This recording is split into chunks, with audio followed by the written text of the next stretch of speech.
This program features live coverage of an African safari and may include animal kills and carcasses. Viewer discretion is advised. Well, good morning everybody and welcome to Pandemonium and trying to two who are highly mobile through this blue mobile.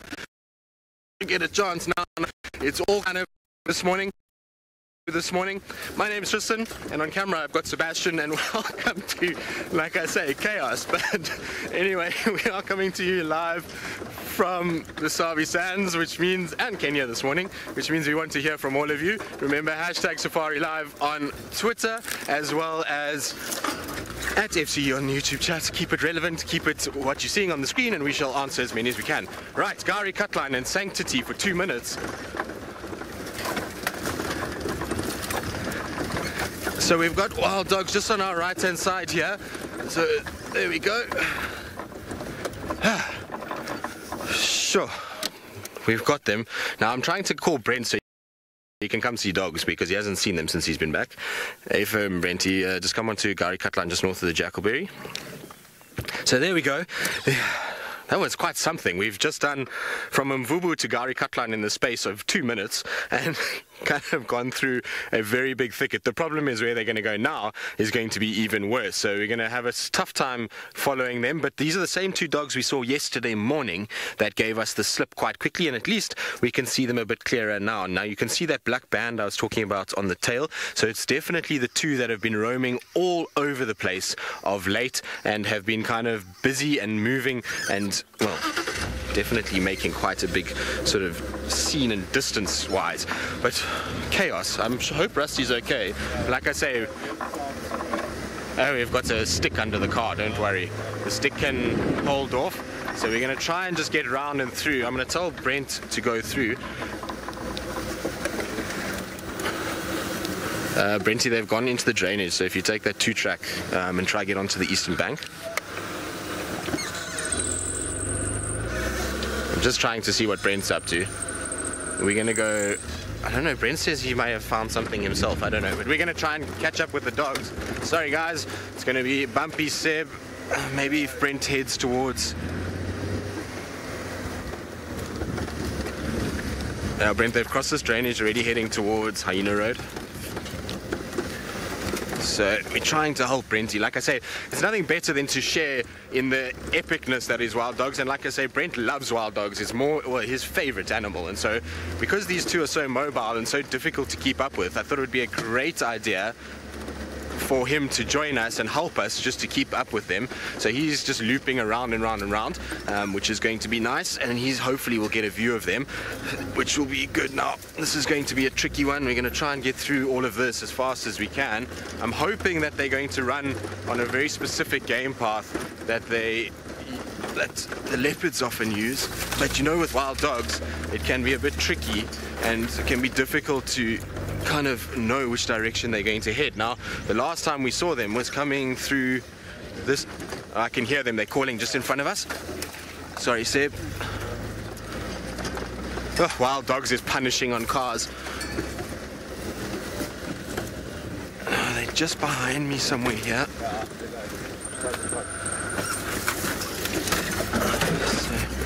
This is a advanced course of driving. Sorry, Megs, can you just repeat the name for me? Paula. Yes, Paula. What a way to start a morning safari. Absolute pandemonium, which was not at all how this started. We were just slowly kind of chugging along, hoping that we would see some sort of tracks. You know how we are in the mornings. It's all slow and steady to start with, and then, you know, we kind of thought, well, we'll be able to, you know, go and maybe track down Hosanna, because we actually went on a little staff night drive yesterday and we got Hosanna at Buffelshoek Dam. So I was heading in that direction and these guys just appeared out of nowhere in front of us, and then we just ended up going on a racing mission. Now I've lost them for now, but in this area, yeah, William Ephraim, we've got them already. They're going towards Hyena Road. Now, I don't know. somewhere here is where we were. So if Brent can get to Hyena Road, that's going to really help us. I'm going to switch off so I can maybe try and hear for them. And so while we do that though, let's send you across to Brent so he can say good morning.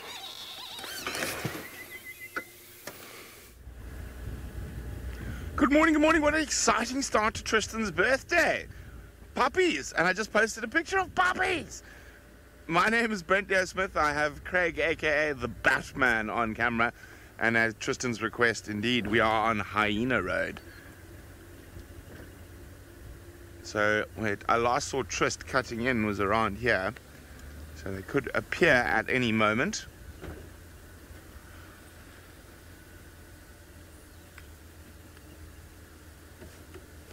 Let's just have a little listen quickly. See if they are contact calling.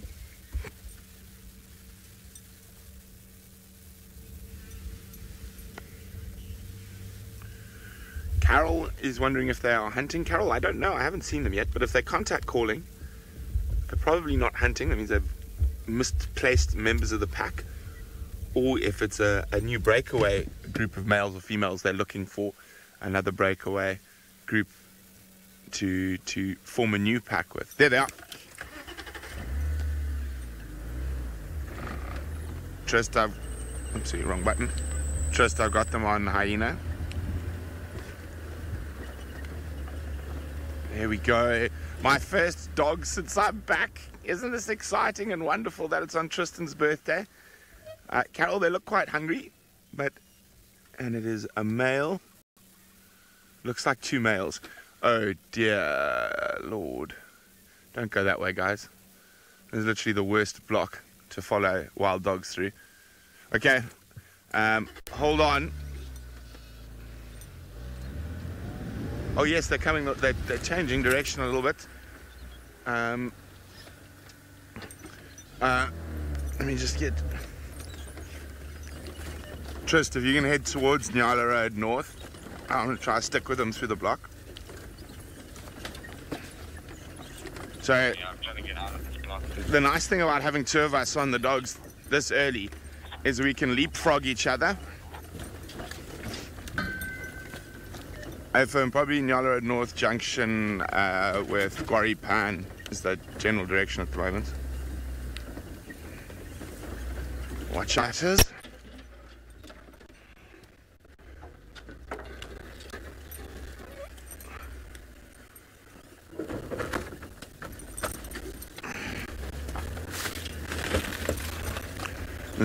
Sticking with wild dogs in this type of country is hard work, so I'm going to concentrate on not destroying the car.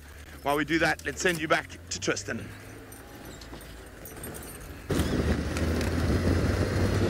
Well, chaos. If you weren't awake, you are now. Well, certainly on this car you are, because you've been bounced and thrown and pushed and moved and hit by many twigs already. And it's quite funny, when we drove out this morning, we were talking about what I would like to see this morning. So I said, well, of course a leopard would be high up on there.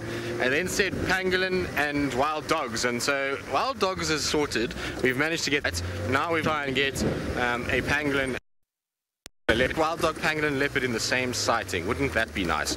Seb? Yeah. Right, so what we're trying to do at the moment is we're just trying to get round to where Brent is saying the dogs are going to come out. He's trying to follow them through the block, so all we're doing is leapfrogging each other in the hope that we can give you guys a little bit more kind of views of them. As you can see, these two don't slow down for anything, and so it makes it a little tricky to kind of keep up with them. And yesterday they burnt us in about 2 seconds. It's almost like going and fishing for tuna with a little bass rod, if I can put it that way, is that when you try to follow wild dogs through here, it's really not very easy at all.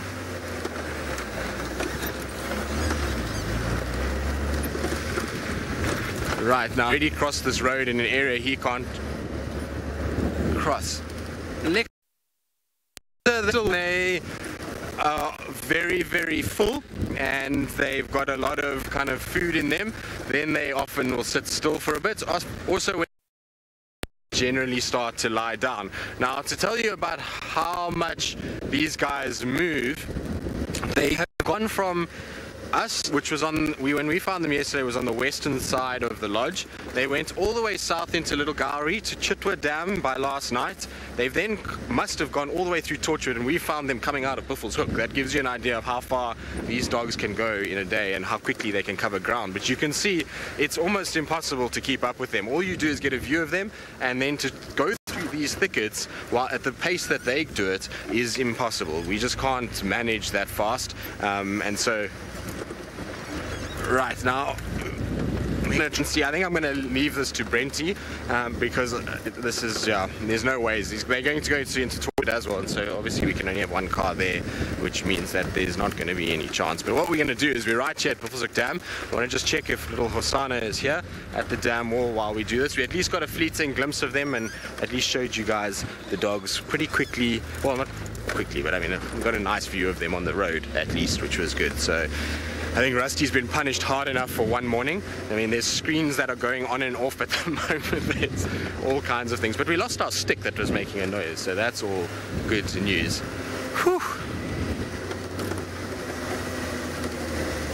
Indeed, Brenty, it was a nice way to start my birthday, and I'm just super glad that Brenty got to see them too, because they've been a little bit scarce for Brent, and I know that he absolutely loves wild dogs. It's like me coming back to the Sabi Sands.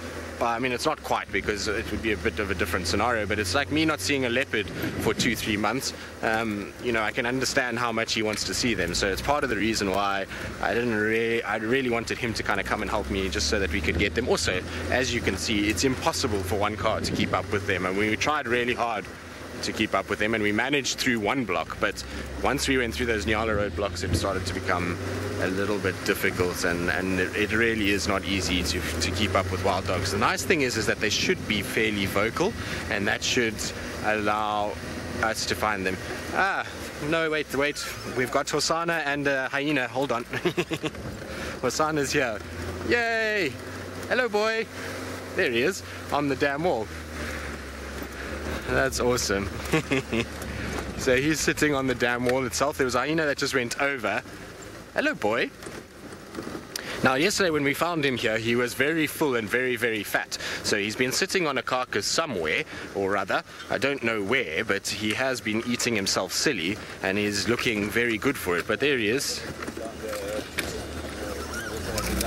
On the other side of the dam wall, hyenas are on a kill. Okay, don't worry, we're going to get a little bit more height now, but it's just so nice to be nice and low.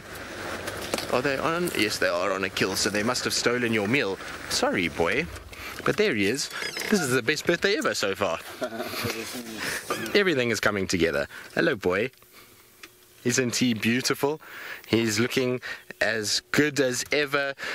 Brian, you say, yay, Hosanna. I know it's been a few days since we've seen our young boy, and so I'm glad that he's shown himself. He was, like I say, very full last night and panting, so whatever kill he must have had, the hyenas must have stolen it, because they're all down at the bottom, feeding inside the dam wall. You can see, look how he's watching down at the bottom there. He's kind of looking at them with those eyes of daggers, as if to say, what have you done? Why have you stolen my kill once again? And I don't think there's anything left of it. It looks like just a bone or two that might be left. The good news is that Hosanna did get a nice meal out of it, because he's got a very, very large tummy that last night. This morning, obviously, it's gone down a little bit. You can see the sun's just starting to rise, and that's where the hyenas are. It's a bit tricky with the dam wall at the moment, but there is quite a few of them. I think there's 5 down there that I saw. Seb, how many did you see? 5, I think. There's 4. I think there might be a 5th one closer to us. And there's also a saddleboard stalk. So all happening this morning. I mean, wild dogs, hyenas, leopard, in the space of 15 minutes. Is it 15 minutes? Yes, 15 minutes to the start of our drive is quite something, if you ask me. It seems to have been a really good start to our day, and we're going to have to enjoy this, because apparently by this afternoon we are going to be hitting a whole bunch of bad weather, and we are going to be getting lots of nastiness coming our way, which is going to result, I would imagine, in us unfortunately having a little bit of a quieter kind of period. So you can see that there he is, just kind of taking it very easy. Doesn't he look regal on top of this dam wall? I always think so. I think it's the perfect kind of place for him.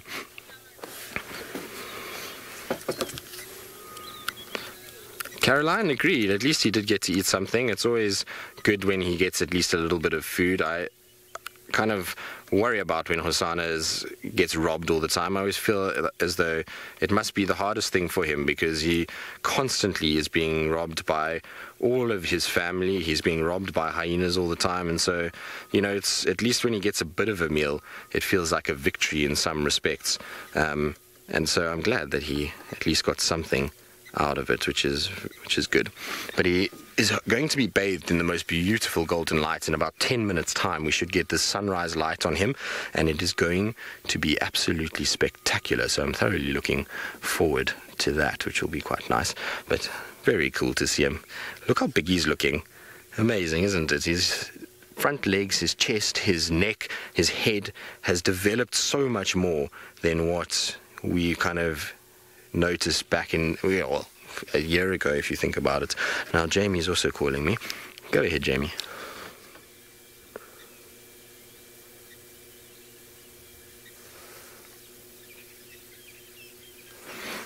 Yeah, FM, I'm here already, thanks. So I wonder, oh, he's going to yawn now. I wouldn't be surprised that he actually starts thinking about moving. He's one of those cats that gets bored quite easily, and so I wonder if now that his kill's stolen, he's going to think about trying to go and get it. Now you can see he's just looking around, probably going to sniff about a bit, try and kind of see what's going on, and maybe he's even going to try his hand at trying to sort of steal some of that carcass back. I don't think he's got any luck though, because having 5 hyenas is going to make life very, very tricky. Right, so we're going to sit with him. We're going to enjoy his company for probably most of the morning. While we do that though, let's send you back across to Brent, who's got the dogs again. Okay, we managed to catch up with the dogs. Just hang on, we're going to catch up with them again quickly. They're still heading due east, but we've managed to catch up with them. It looks like 2 males. I'm not sure whether these are dispersal males. I'm going to try get some ID shots of them that I can send off to Endangered Wild, EWT, my friend Grant, who is the Lowveld wild dog expert. Let's try get some side shots of them quickly for Grant. And there's Jamie and the trainees.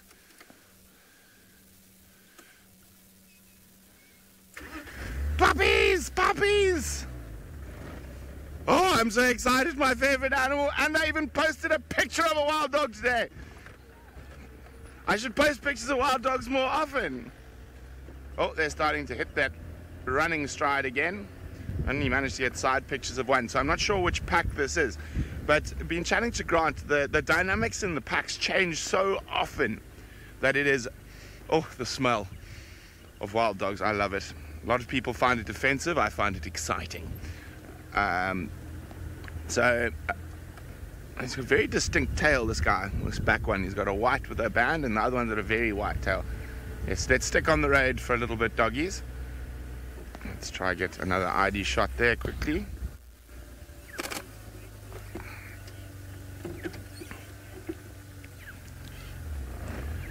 Firefly's wondering what is the size of a normal wild dog pack. They vary, but they can be as big as 40 or so, but your general size is probably in this area 10, 15, 5. It all just depends. Here we go. No, every time I stop to try and get a side shot, an ID shot, they run. Oh, there's Impala right ahead of them. You see that Impala on the they haven't seen it yet. The Impala hasn't seen them yet. Get ready to go into high speed mode if those dogs spot that Impala.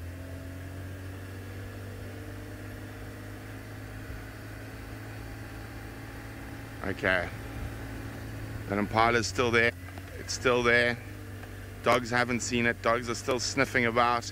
Now, it could just be members of one of the packs we see that have got lost during a hunt. It happens quite often.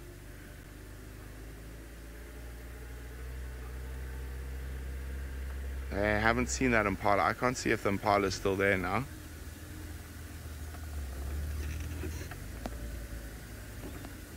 But they're not going towards it. Lucky Impala. Very lucky Impala.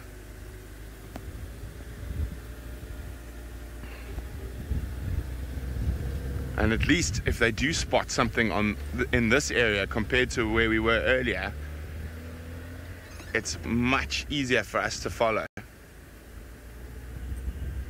So one thing about dogs, when they're on the move like this, you've just got to keep moving. It's very difficult to stop and frame them up. Because I mean, look at this. This is their normal speed. We're probably doing 30 kilometers an hour. And that's them just dudunk, dudunk, dudunk. And they can keep up the speed for incredible distance. On the railway line down south, find something to sniff. On the old Salati railway line in the southern, I've gone parallel with them while they've been doing 65, 70 kilometers an hour chasing Steenbok. So it looked like two males. As I said, this could very easily be two breakaways. At this time of the year, it's not uncommon. There we go. Now I've got both sides. To find two males or two females that will break away from their pack, and you can see they're sniffing, sniffing, sniffing, sniffing, to set up a new pack. And it's almost exclusively two members or three members of the same sex that break away.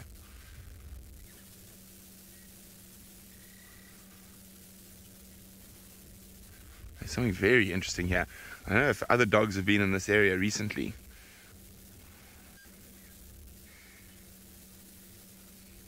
can actually hear them sniffing from all the way here.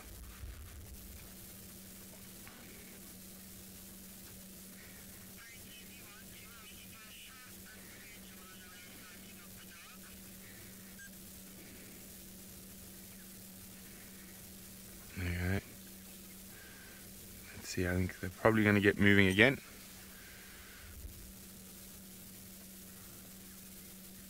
No, don't go that way. Stay on the road.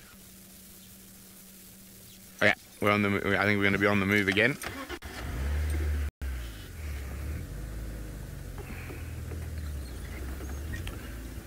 I've definitely found something that's interested them. Whether another pack has been through here and scent marked. I think it looks to be what they're sniffing. Now, I know there were wild dogs at Chitwa after drive last night. My brother let me know. Oh, they're coming back right towards us. Look at this. Isn't this incredible? They are right next to me. Hello, puppies. They're actually not males. They're females. No, they're males. They are males.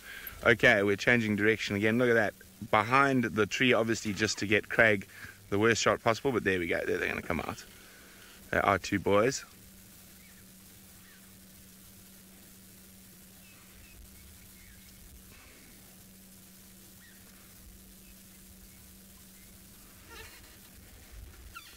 This is gorgeous. I'm so happy. Ah, dogs. Finally, my favorite animal that have been avoiding me for so long. Oh dear. Are we going to come back? There's definitely something in this area. Are they going to go back behind us now? Yep. Sniffy, sniffy, sniffy. They are hungry. Let me just turn around quickly. Okay. So we're going to, since they found something very interesting to sniff at, we're going to ask our friends on the interwebs to join us. So I'm going to be quiet for a few seconds.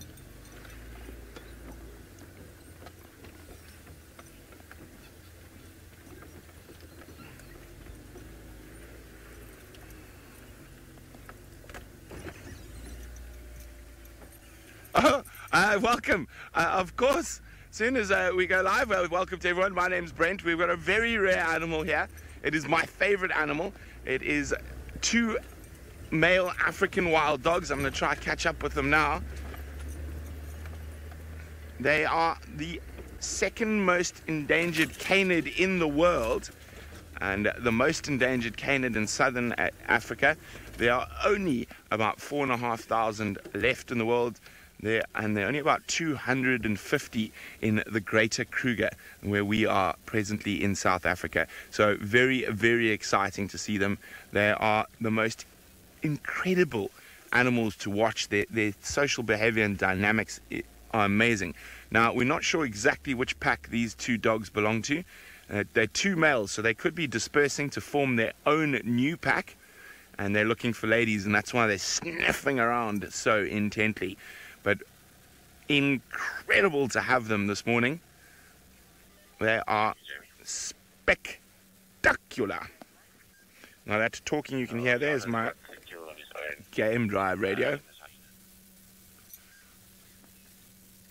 And see, they're just stopping and they're listening.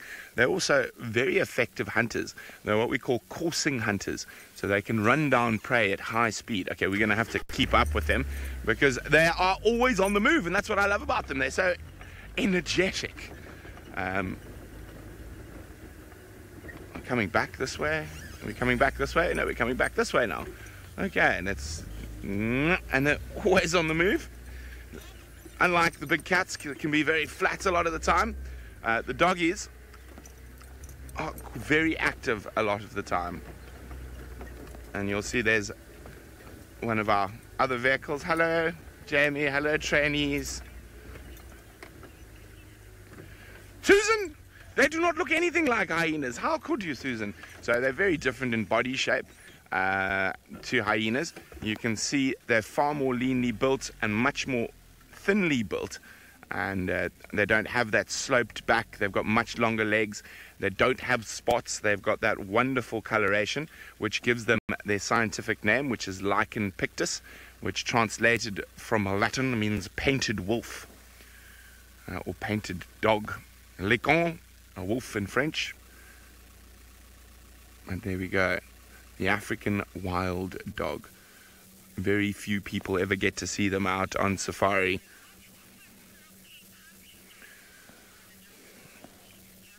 Catherine is asking, are they also called Cape hunting dogs, or is that a different species?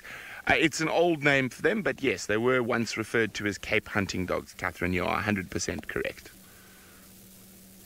Okay, they're going into some thick bush, and I'm going to have to concentrate following them if they keep going in that direction, which will make life a little bit difficult. So we're going to try to keep up with them, but keep an eye out. We never know when we're going to go live again. But for now, I'm going to stick with the puppies. But bye.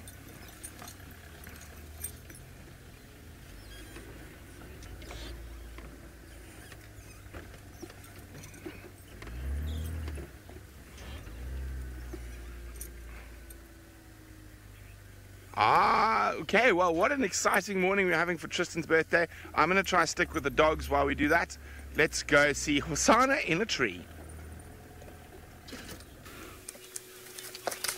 Indeed, Hosanna has not lost his kill to hyenas, or maybe lost a portion of it, but he's at least got some, and you can see he's in a very awkward tree, and he's like a stuck little sausage now. Hosanna, what are you doing, boy? This is not going very well. He's chosen... Oh.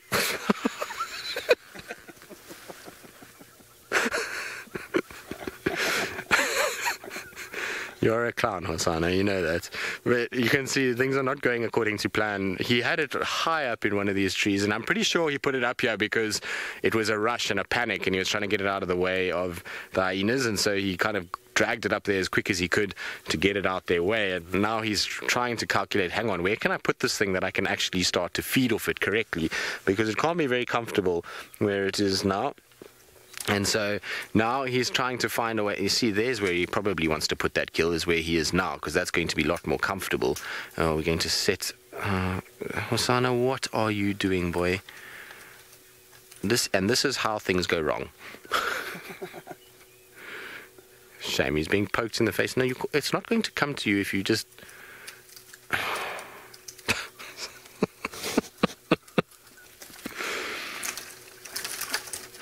Oh my word. Oh my word. No, Sammy Jane, there is zero graceful about Hosanna right now. Hosanna, you can't just use your brute force to pull it. You need to grab it by the other side, in the middle. Come on. Yes, you've got to move a little bit. This is hilarious. Here's another story, this cat. It was quite funny because we were sitting on the damn wall with him, obviously, and he then like got up and he kind of looked at us. He's like, come on, I've got something to show you. And then he went to lay on the damn wall and we caught up with him after looking at the hyenas for a while. And then he's like, no, we're not ready to sit down just yet. I need to show you something. And then he walked all the way to the kill and was just looking at us and then kind of went on. So it was almost as if to say, I've got to kill. Don't worry about the hyenas. Come and see what I'm going to be doing. And then kind of dragged us away a bit. I'm pretty glad that he did, because this kill is quite old though. I mean, it's not a fresh kill. He's had this for probably at least yesterday, but we just didn't know it. Oh, Hosana, that branch is going to break at some point. Oh my goodness. Right, now we're going to take this to a wider audience because this is quite comical to watch him try and fight with his kill, so I'm going to hold off speaking for a little bit.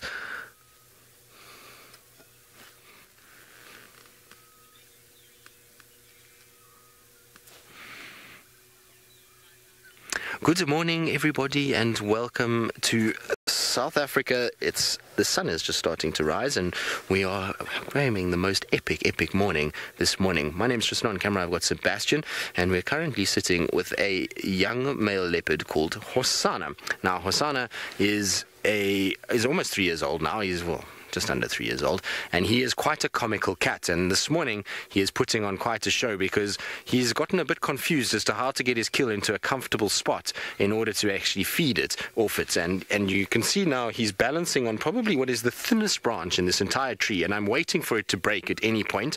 He's almost fallen out the tree twice already, and so he's trying to kind of figure out what exactly he can do with his carcass at the moment and try and figure out where exactly he wants it. Now, the branch, like I say, I'm he's getting himself into all kinds of a mess at the moment. Here come the hyenas. You can see they're coming in. Now, they already have a kill not far from here. It's how we kind of found him, is that there were lots of hyenas around. So they're running in to try and see what's happening and are looking for any signs of any scraps. And the way that he's moving this kill around, I wouldn't be surprised if he does drop it. And if he does, well, that's going to be the end of it. Hosana, you're going to have to pull it in a little bit of a different way, boy. This is hilarious. So, Susan, you're saying please don't fall? Well, yes, if he falls from there, he's going to be a sore kitty, so hopefully he doesn't. Leopards are pretty good at keeping their balance and keeping their kind of foothold and clawing their way onto some sort of a branch to stay up there. His kill, I'm afraid, might not be as safe as he would be. The kill itself might just fall to the ground, and like I say, if it does, that's going to be the end of it. But he had it on a much better branch than what he's got it on now, and you can see that he's getting himself into all kinds of a tangle in this horrible tree, and he doesn't know quite where he wants to be at the moment. This is hilarious. Shame. He's trying to figure it out. Now, for those of you that have seen him before, you will know that he's a bit of a clown and he's got a bit of a character to him. And this morning, he's not displaying any of the leopard grace that we normally see. He's in a mode where he is pretty much trying to kind of, I don't know, brute strength pull it to where he wants it. He wants it on that branch where he is now, because that's going to be far more comfortable to feed on. But he's somehow got it wedged in that little V, which is causing a bit of havoc.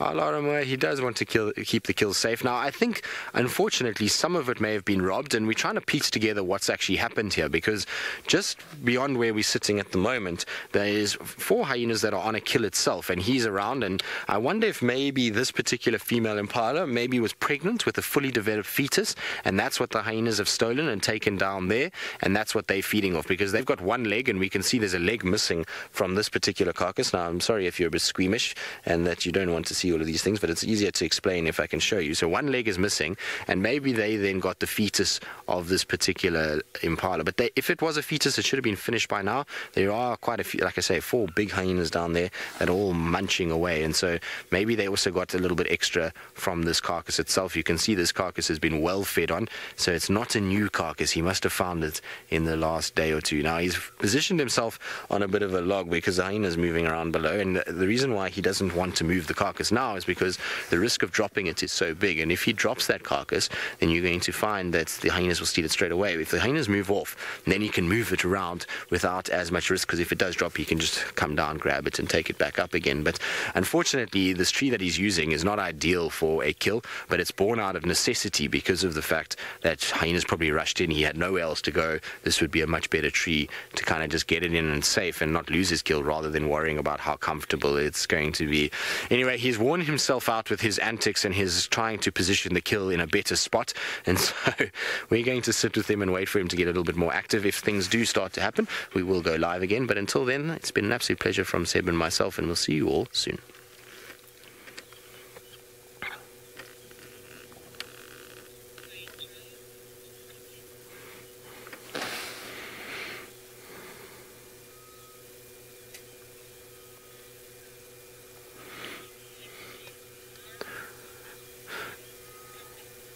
Right, now, Hosana looks like he's completely worn himself out, and so what we might do is we might just go and have a little look at the hyenas feeding for a bit, and while we head off there, let's send you across to James in the Mara.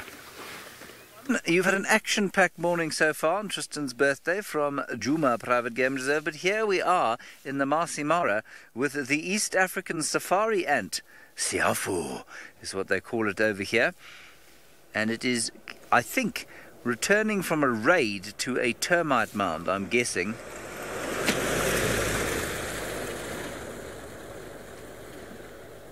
And that utter, complete imbecile just drove straight over them. Anyway, excuse me insulting him, but really he was deeply irksome, gormless, foul individual. Anyway, so, welcome to Kenya. My name is James Henry. The sun has just come up. It's marvellous to have you with us, and we have got Bungai on camera. There is his thumb. It has got a glove on it. That's not actually what his thumb looks like. And we have got a gorgeous sunrise to the left-hand side. We've had some buffalo today, and we're on our way down south, hopefully to pick up on the Sausage Tree Pride. There was a very pregnant female in the Pride a few nights ago, and I'm hoping maybe she's given birth. That's a wild hope, I know, but perhaps we'll be very lucky. So that's what we're doing this morning. As you have been doing for the last 45 minutes odd already, or 35 minutes at least, please do talk to us using the hashtag SafariLive and the YouTube chat stream. It will be lovely to hear from you. That is the sun rising between two Balanites aegyptia trees, or the desert date. Isn't that nice? I hope a soldier Siafu takes revenge on that chap who drove over them, because if you get bitten by a Siafu soldier, you will know all about it. There was another guy who came through here while we were watching the Siafus, and he slammed on his brakes and he made a huge effort to drive around them. Not that deep and abiding cretin. There's another one coming now. Let's see what happens. I think maybe we should move on before I'm caused to insult him further. But let's have a last look at the Siafus. There are soldiers and there are workers, and in fact, quite interestingly, there's a sooty chat looking to come in and eat some. Kristen, I'm sorry, the comms are breaking up between us and Juma. Won't you just give me that question again? That is a sooty chat, everybody. It's about to have its day disturbed now. Straight over. They may well collect their dead comrades, Susan, but they'll probably eat them as well. So their dead comrades will be eaten. And currently there are quite a few dead ones. After that, I can't watch any more ant massacre. Let's continue.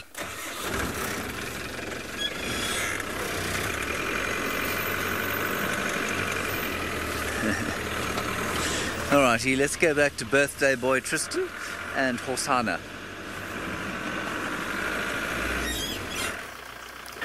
Indeed we do. Watching this clown trying to get his kill into a better spot has made my day. He is another story. He keeps getting himself into the worst tangles, and one by one he's breaking all the branches that are actually going to help him get it out of there. But he's almost fallen out another 2 times since you last saw us. He waited for the hyena to leave, and now he's trying again. Hosana, no, it's not going to work. No, now you... Oh, my gosh. Now he's twisting it around the branch.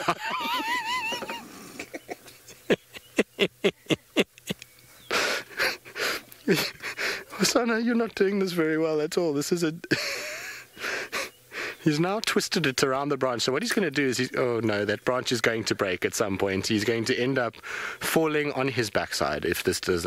So I don't. Now he's going to just probably try. Look at that. That is how he is balancing. He's got spikes between his toes that can't be comfortable at all. And that branch is buckling under his weight, as well as the fact that he's now just going to add more weight by just eating. As though that's going to help. Now he's trying to sit on this branch. This is ridiculous. Look at...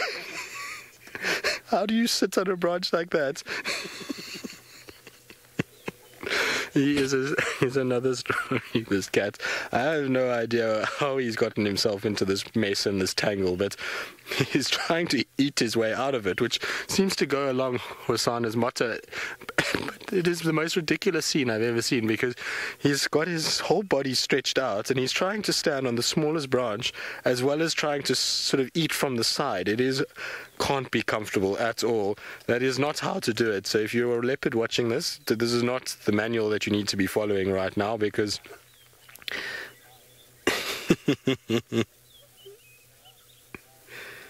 this is hilarious.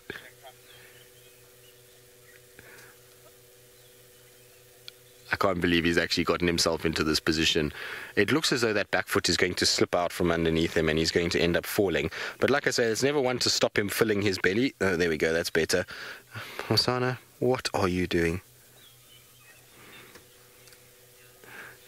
Judith, you say, what a goofy cat. Well, yes, this is exactly why we like to spend time with Hosanna, is because he is thoroughly entertaining. Even with a kill and a full belly, he's still giving us something. So, you know, it's always fun just to kind of follow him about a bit and see what he actually gets up to, because he's always full of the joys of life. And I thoroughly enjoy spending time with him when he's like this, because it's... Not only is it entertaining from a kind of hilarity point of view, but it's just so fun to watch him as he kind of thinks about things. You know, he's gone through a process here where he wants to get it to a certain point. He's pulled and he's tried brute strength. That's not worked. And so he's thought to himself, well, if I can't get that to work, I'm just going to eat myself out of this situation and just make this whole thing lighter, that I can use brute strength to pull it to where I want it. But whether or not this is going to work, I'm not quite sure, because he's twisted it so much around the tree now, it almost looks like the impala is a leopard beneath it. I know it's a bit macabre, but don't you think that is like a leopard pose in a tree? It's kind of just sitting there almost as if it's sleeping on a branch. It's very weird. It's almost mimicking a leopard. Obviously it can't mimic anything because it's dead, but it's been wrapped around the branch so much that Hosanna has almost kind of dressed it. Now you can see that this one was definitely killed by him. If you look on the neck there, you can actually see all the damage to the neck itself. You can see the puncture marks around that throat area, as well as to the back of the head where he's dragged it around. But it must have been a decent kill, because none of the impala females at the moment are really looking too small. Most of them have got quite a big sort of tummy, and I would imagine that's what the hyenas stole, is the fetus that came out of this particular impala. Maybe not, maybe I'm wrong, and they got something else, or they got a bit of this carcass. But it's Hosanna, you can't sit there, boy. It's not, you're going to fall. Here comes one of the hyenas again. They've heard all the commotion and they're coming to look for any more scraps. Not that their tummies are not full enough. You can see they're absolutely massive at the moment, so whatever they got was also quite decent. No, Hosanna, what are you doing, boy? We've wrapped it around the branch now. It won't go anywhere. Oh, goodness gracious me. That branch has got to break at some point. How he has gotten himself into this tangle, I have absolutely no idea. No. Right, well, while our little trapeze artist Hosanna finds a way to steady himself, let's send you back across to Brent Leo Smith, who's still with the dogs.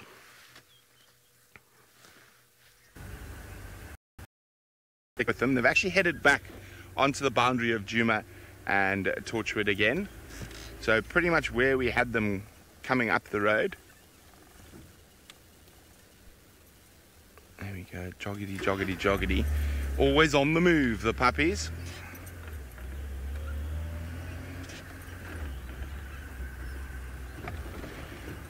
Lindsay is wondering, what is a wild dog's hunt success rate? In the past, it was thought to be as high as 80%. It's probably not that high, but the dogs kill a lot of small things that you miss because you just can't keep up with them as they go through the block.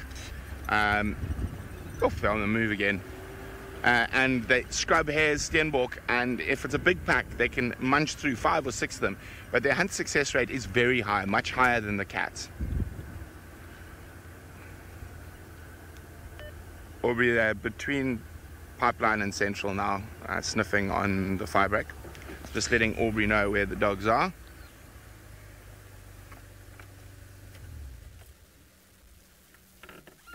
Back to the same spot they were sniffing earlier, and they've done a big loop going, and they've done quite a few woo calls. Woo, woo, woo. Oh, I think I confused them. Whoops. No, I'm only teasing, of course. My woo calling is not that good.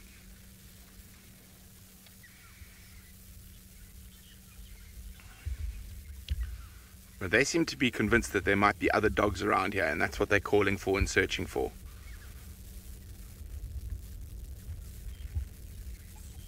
There we go.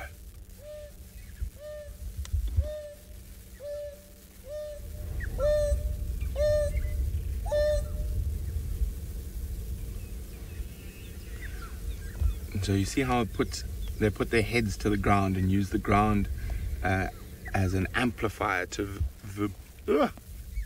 can't speak this morning. And they use the ground as an amplifier to extend the range of their call, because it's not that loud. It is definitely one of my favorite calls to hear. Very dark body, this one, with a very white tail. And we're off again.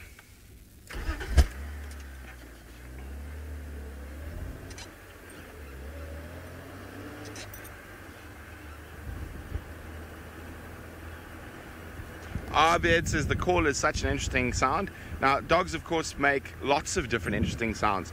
Their alarm call is far more like what you would expect a dog bark to be. It's like, oh dear. Hold on. We're going into the thick stuff again. Come on, guys. Why, guys? Why? Why?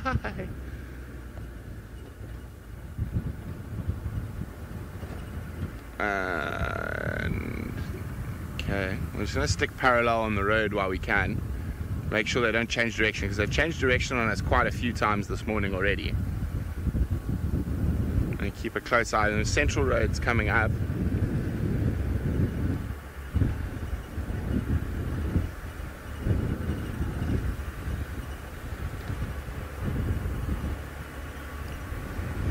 Bill's asking, do dog packs fight when they meet? Yes, they do, Bill. And sometimes they will kill other dogs. Aubrey, they're now crossing Central in a southerly direction. Let's have a look. Are you going to go down the road, or are you going to go straight across it?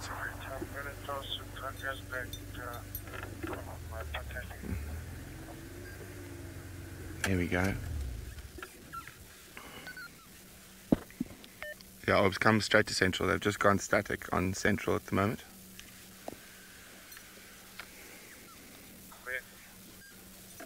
There we go. So they are actively searching for other dogs. They've gone past quite a few different herds of impala. So I don't think they are. Maybe he's going to call again.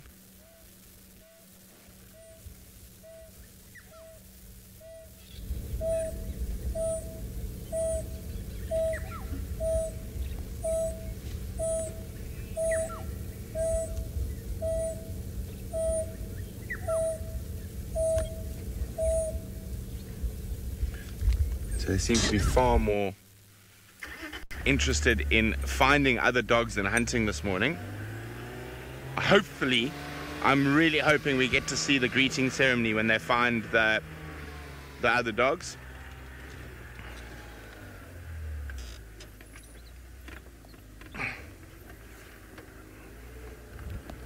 Or they're back on Cheetah Cut Line heading south.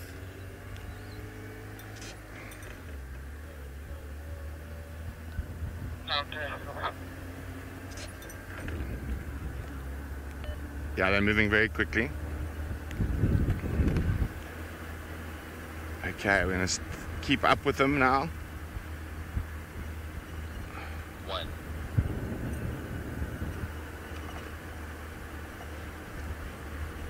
Joshua is wondering, do wild dogs have a better sense of smell than domestic dogs? I'm not sure, Joshua. I would guess probably quite similar. Now, they have split from domestic dogs a few million years ago, and they've got some different adaptations that domestic dogs lack, such as an extra toe and also those ripping and cutting teeth, which domestic dogs don't have.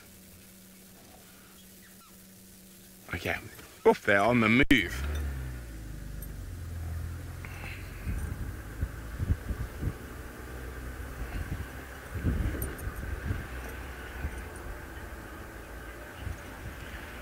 Jethro is wondering if wild dogs ever been domesticated. Like most wild animals, it's not a good idea to domesticate them, and especially with an animal like wild dogs that have such a complicated social structure. Calling again.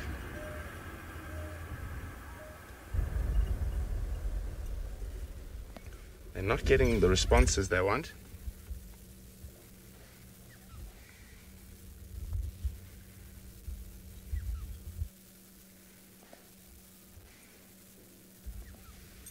Isn't that beautiful?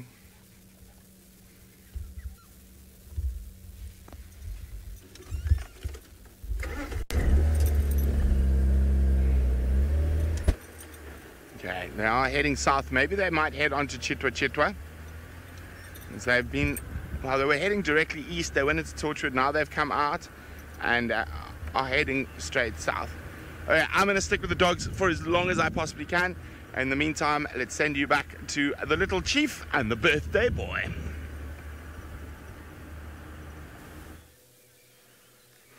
Indeed, and you can see things have become a lot more calm now because somehow Hosanna figured it out and he's managed to drag his carcass to where he wanted it, where it's this nice safe place and he can lie down and have a little feed. So after all that effort, I suppose it's only fitting that he starts to feed, and if you're a little squeamish, you might not want to watch because you can hear lots of bone crunching in this particular one. He's starting to feed off the kind of shoulder area, and so he's breaking through those shoulder joints to try and get to the meat and the skin.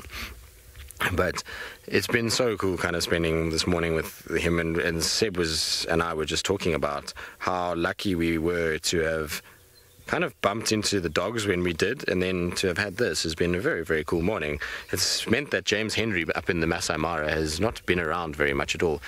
Is that? No, I thought for a second Corky was arriving, but it's not Corky. How epic is that news as well, that Corky was at the den last night? That was very, very, very cool to see. Now, the only thing that could make my day better... Oh, hang on a second. I just want to see... No, I thought maybe, just maybe... That's that very light male that we've been seeing around. I forget his name now, but he's very, very light in colour. You can see his spots are almost non-existent. But I was going to say the only thing that could make my birthday a little bit better would be if I could see Tumba. So if anybody can put some good vibes out, that Tumba would arrive back in this side. The problem is that there's only a few vehicles out and we're all on this eastern side, and if Tumba were to make an appearance, it would be somewhere in the west, and we know that he hasn't been seen anywhere near Elephant Plains or those places in the last few days, and so the chances would be very, very slim. But maybe by this afternoon we'll get a message to him to come and say hello. It's been a while since I've seen him, and so I'd really, really like for him to you too. Morning. I mean, this is just sniffing around. They're not very impressed that Hosanna managed the way he did to get the food and to get it into a nice spot that he can feed off. Right, now we've seen hyenas, we've seen wild dogs, we've seen a leopard feeding in a tree, and well, James Henry is about to contribute and break the entire internet with the fact that he's found a bird. Good morning again. Here we are with a bird flying across the plains of the Masai Mara above a large herd of Thompson's gazelle and some zebra. Now, what bird that is, you might be saying to yourself, goodness gracious, how will we tell? And I'm quite glad it's far away, because it means that if I misidentify it, at least you won't be able to tell me I am wrong. I'm going to tell you what I think it is. Yes, I think that's it. Whew. I think it is an immature black-chested snake eagle. Now, we know it was a snake eagle because when we stopped here, it was much closer to us, and then it flew away. And it's got a large head and a yellow eye and pale underwings. And it has no black chest yet because, well, it's just not yet old enough to have a black chest. You've got to be quite old to have a black chest in the world of the black-chested snake eagle. We are sitting on the plains, sort of, what shall I say, about halfway to Ngiroare, which is the sort of southwestern corner of the Mara Triangle. That's where we are now. You can see the Olala escarpment over to the right-hand side, and on the plains, I think there are a couple of eland, or eland, and also some zebras.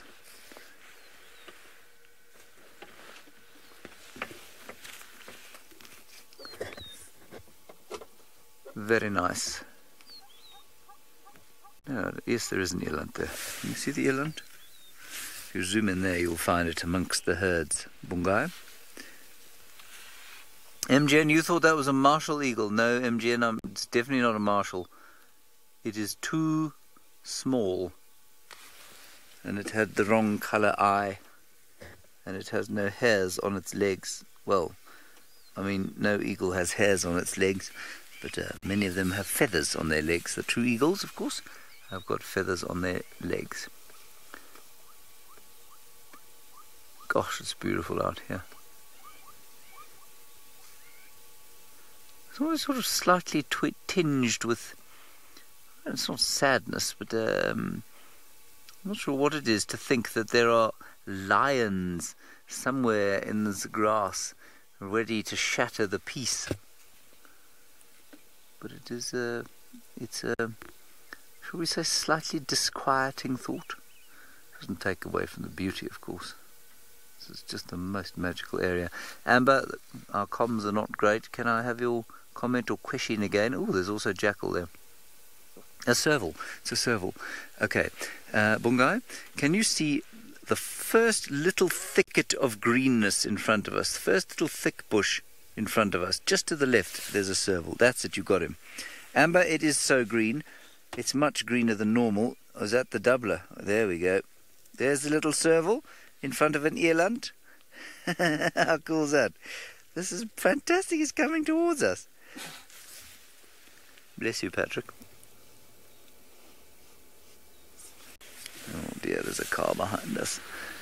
Oh, this just is, it's endless, this happens. Okay, Bungai, I know that this is going to make your picture ugly. Oh, alright, he's just going to go past us.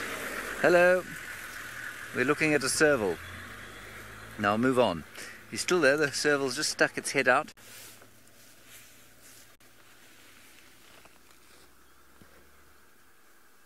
You still see him there? There he is. Well done. Excuse me, sniffling. It's just been a little chilly as we drive down here. Barbie says, your first serval. That is fantastic. I'm so glad we could show it to you. They are not uncommon here, and we have had some very special sightings. The most notable being when one of these brave cats tried to scavenge off a wildebeest that a hyena was eating, and in fact succeeded, I think. It's just going off to the left there, Bunga. There you go. Left, left, left, left, left, left. Just in that thicket there. Still moving. Yeah, I can see it. Yeah, it's in there. Just keep going left a bit because it may well pop out the other. That's a big thicket. There it is. Yeah, brilliant. You've still got it. Matthew says going to take down a zebra. Yes, probably 3 or 4, I think. They're very hungry. You can hear the zebra alarm calling at the serval. No, they're not alarm calling at the serval. They're just shouting at each other. They really do not have an attractive call, zebras, I don't think. I forget how I used to describe them, but it sounds a little bit like a donkey mixed with an ambulance. Gone back in there. Lots of donkey ambulances shouting all around here at the moment. All right, well, that was really good. So we're about, I'd say, 10 minutes or so, I hope, from where we last saw the Sausage Tree Pride. And so we're going to head down towards there and see if we can't find them. There also have been some cheetah in that area, Naserian and her 2 little babies, so we might be lucky there. Okay, here we go.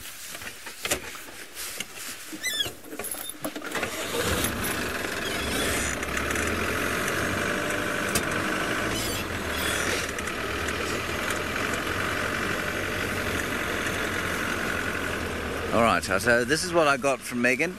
Awesome. Well, it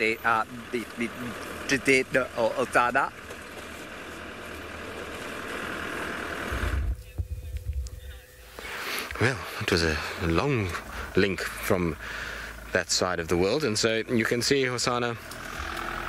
Well, he's sleepy, and I'm not surprised. He's had a very busy morning between watching hyenas at the dam and now trying to wrestle with his carcass and play a game of puzzle. He's tried to figure out what's gone on, and he's been very active and balanced all over the place, and now it's time for a really good nap. And is that not the picture of a happy, content cat in this time of the day? I mean, it's perfect for a little nap. He's got himself a nice spot that he can rest in. His all 4 paws have been spread out wherever they need to be. You can see that one's got a nice, comfortable spot over there. And those are massive these days. They've gotten much, much bigger. You can actually see his fur all over the tree from where he's been struggling around to actually get everything sorted. You can see the little fur kind of strands or hair strands actually in the bark itself, which is pretty cool.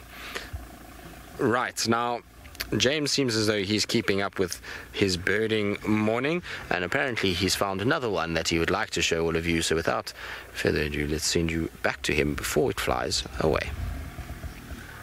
Yes, we are trying to keep up with you in our birding. We're just actually trying to discover what this is. Now, that is a female bustard of some description, and probably the female black-bellied bustard. It has no black belly, because only the male has got a black belly, and the black-bellied bustard, a little bit like the red-crested korhaan. Only the male has a red crest, and that's only when he's feeling very amorous.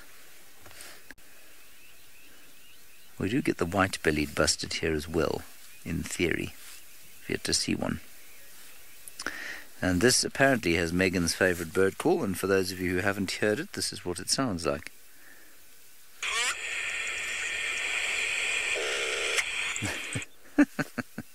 Alright. Something like that. Champagne cork.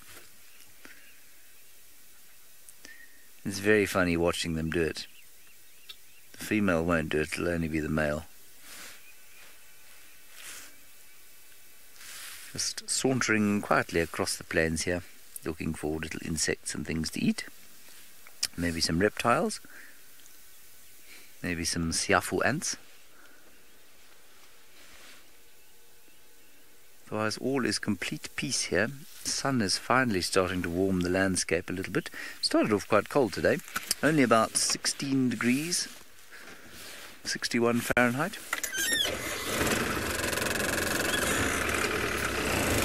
But it's warming up nicely now. I believe it was 22 at Djuma to start with, which is around about, what's that, about 75 or so Fahrenheit, which means that last night I doubt anybody at Djuma slept, because it must have been very, very hot indeed.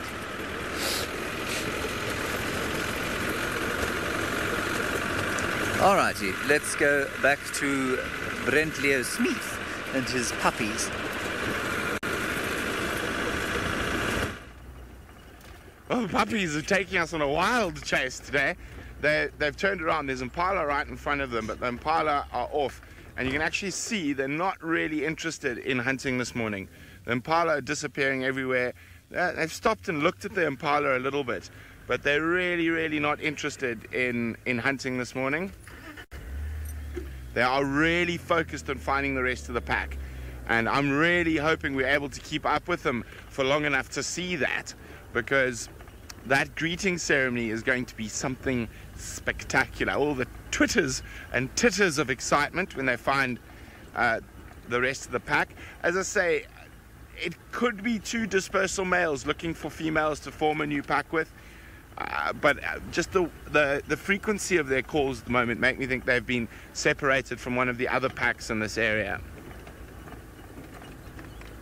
Now, unfortunately, they are about to take us into a little dip where gremlins have been known to reside. Not quite there yet.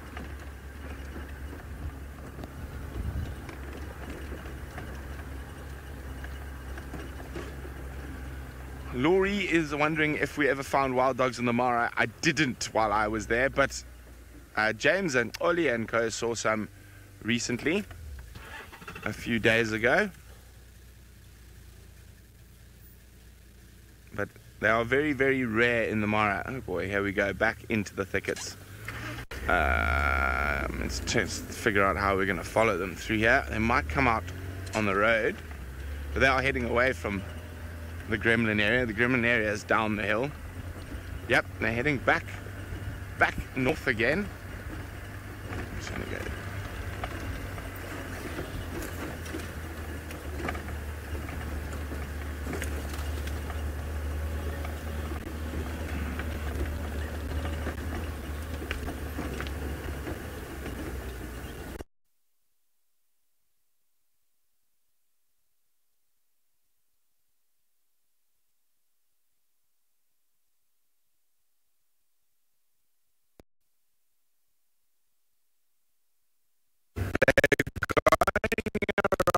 Sorry about that. Brent Leo Smith managed to lose signal. I think he's probably on Torchwood, so that's probably why. Anyway, hopefully he'll catch up with the dogs again. I think Tristan is doing some stuff for the recorded bits and pieces that we do. Let me show you a very clever tree and one of the most magnificent trees here in the Masai Mara. There it is. It is called, are you ready for it, everybody? Let me just get a picture of it first before I tell you what it's called. It is called the fig tree. And that's because it is a fig tree. Well done, yes. Isn't it amazing? Now, why it's so very clever is if you look carefully at the bottom of the tree, you can see that it is producing green leaves, while at the top it seems to be losing them.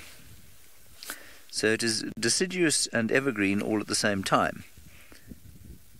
So it is never without leaves completely. It is never completely unable to photosynthesize and make itself food, which I think is rather splendid if you happen to be a tree. Isn't that cool? And in the background, the Olololo escarpment rises up. Don't know what bird that is calling. One of the cisticolas, I think. Wild figs, you say, so nutritious, Kathy. I don't know anybody who eats these things hugely. There's the bird that's calling. It's a yellow-throated longclaw. Can you see it there? Bungay. Just going down into the mitre drain now. That's it, that's it. There he is. You got him. He's in the bottom screen. That's it. Zoom. Let's see him. There he is. Nice, a lovely little call.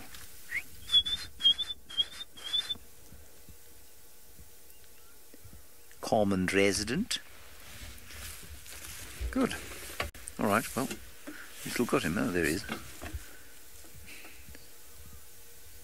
He'll also be looking for little insects. Lots of grass birds here, as I'm sure many of you have seen before, and it makes them a little bit more difficult to identify. Lots of cisticolas and larks and that sort of thing. There's some cisticolas knocking about, possibly black-backed cisticolas. That's their call. Let's get the call quickly. Do you hear that, everybody? Cisticola. My fingers are too cold to operate. Let's make the call. Could it be? Rosemary, you think they're pretty birds? I think they're pretty birds as well. No, I don't think that was a black-back cisticola. Gosh, it really is impossible to identify these things. Let's play this one. No, that's the pectoral patch. It's not him. Now, they're very difficult to identify. You see, he's got a reddish head. Black-backed male's got a red head.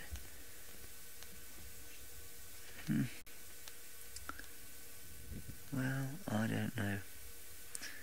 Let's play the wailing call. We had the wailing yesterday. Yeah, that's him. They have two calls. They do that call, and they do that swizzling call. No, it's definitely not a wailing, though. I can see that from its face.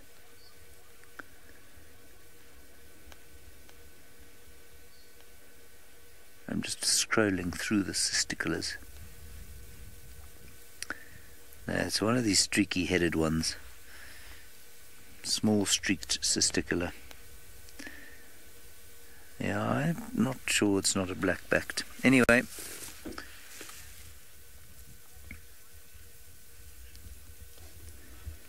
Albeit, I'm not sure exactly what you said there because the comms are breaking up a little bit, but I got that this is number 138 on your bird list. That's fantastic. I'll just play one more. Definitely wasn't that one.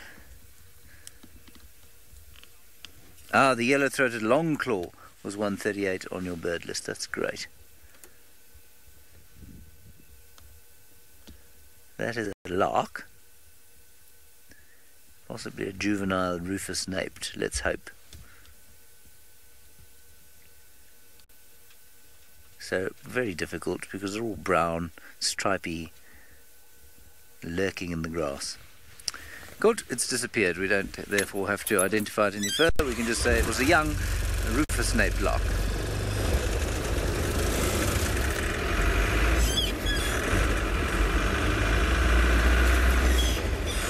Still on our way south. We'll see if we can get lucky with the Sassage Tree Pride. Or Messerian the cheetah. There are very few people in the Mara at the moment. They've got a very quiet period. And so really it's a playground almost entirely to ourselves, which is very special. Alrighty, I think that Brenty has got his dogs and some signal back.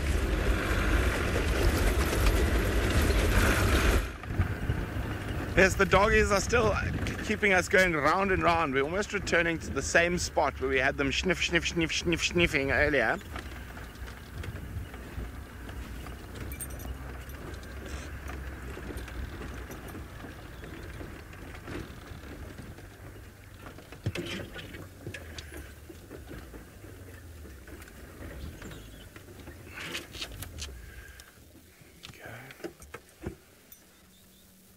So back to the same spot where we had them sniffing for a long period earlier.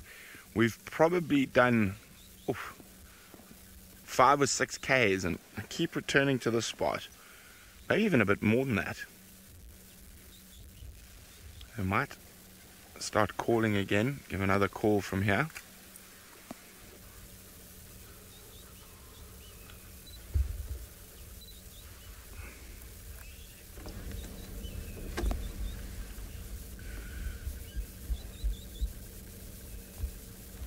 Daniel is wondering why they have the white tails. Now those are basically following mechanisms for the dogs to follow each other through the bush, and also when they make a kill, their heads are down and their tails are up.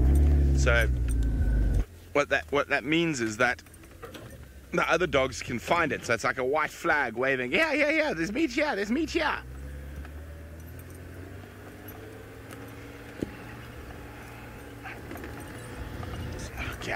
When we're rushing around again on the tail of the dogs, following mechanism, that white tail of the wild dogs.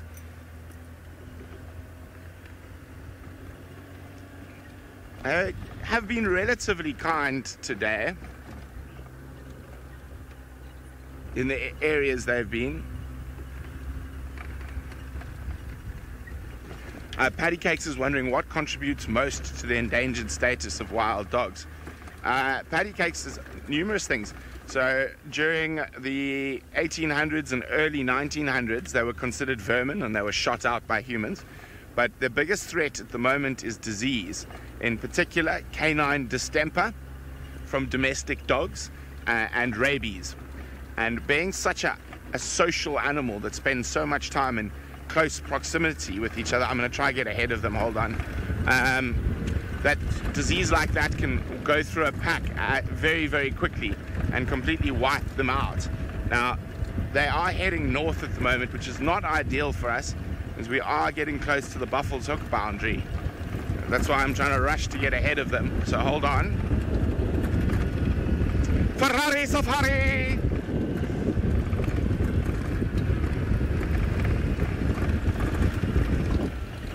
Okay, we should be quite far ahead of them now. Let's just look for a spot to sneak down to the road, and they can run straight at us.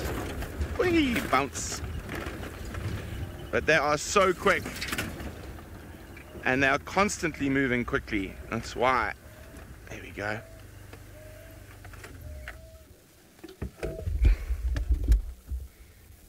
Isn't that beautiful? Oh! I just heard an elephant trumpet. There's a whole herd. I was so busy concentrating on the dogs, I missed a whole herd of elephants. Now, we've seen elephants are not big fans of dogs, but sometimes dogs like to tease elephants. Now, I think these two, oh, isn't that beautiful? I love the way they run. Oh, he spotted the elephant. Are you going to go tease some ellies? Are you going to go tease elephants?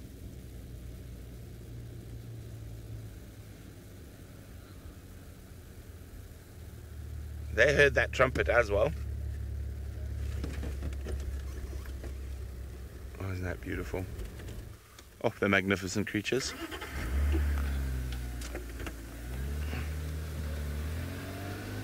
Big herd of ellies.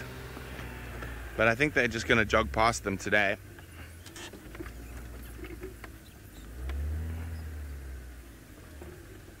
Oh, they've spotted them.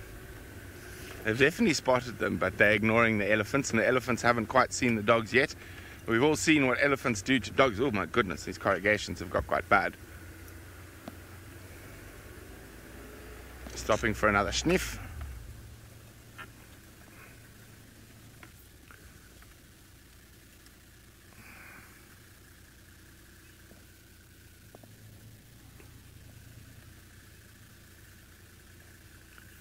Ollie Nicky is wondering if there have ever been super packs of 30 dogs or more. Yes, many times. The biggest pack of dogs I've seen is 46 in northern Botswana. And the biggest pack of dogs I've seen in the sands is over 30. And that was the old Skukuza pack many moons ago. I don't even know if the Skukuza pack still exists.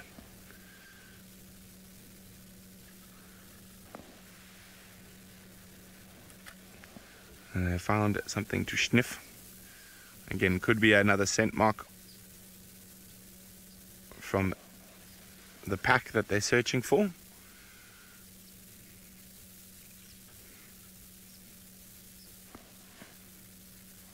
Elephants haven't noticed them yet.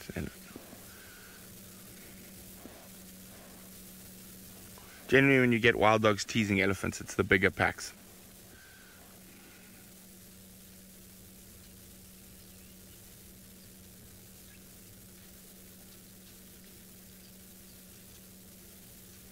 And I think we're... Oh, there we go. One elephant found them. Behind the termite mound. That elephant saw them. Look at how upset she is. And you've got to be quite careful with ellies and dogs from time to time, because sometimes the elephants will actually put misplaced aggression on you just because you're around. Okay. She should be okay though. Dogs are moving off, but now a lot of the ellies are coming towards that female that gave that. We'll see what happens now. So I have to say, you got to be quite careful where you position yourself in these situations. So I just want to get Craig where you can see the dogs as well. I mean the ellies, but it looks like the ellies, because the dogs aren't going too close to them, are not too perturbed with them.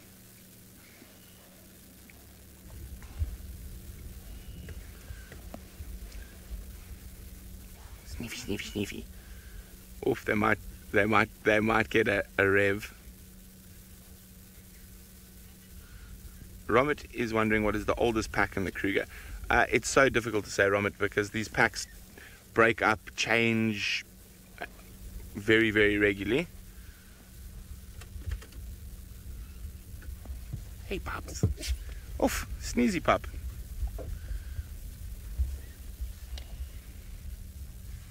The Ellies seem to have calmed down. Oh no, here they go, they're going to chase the dog. They're going to chase the dogs now. So in this situation where we are at the moment, we've got to keep very still. We don't want to accidentally get that those elephants' aggression on us. There's a dog right behind us as well, so that puts us in a little bit of a funny spot. So I'm just going to have to keep still.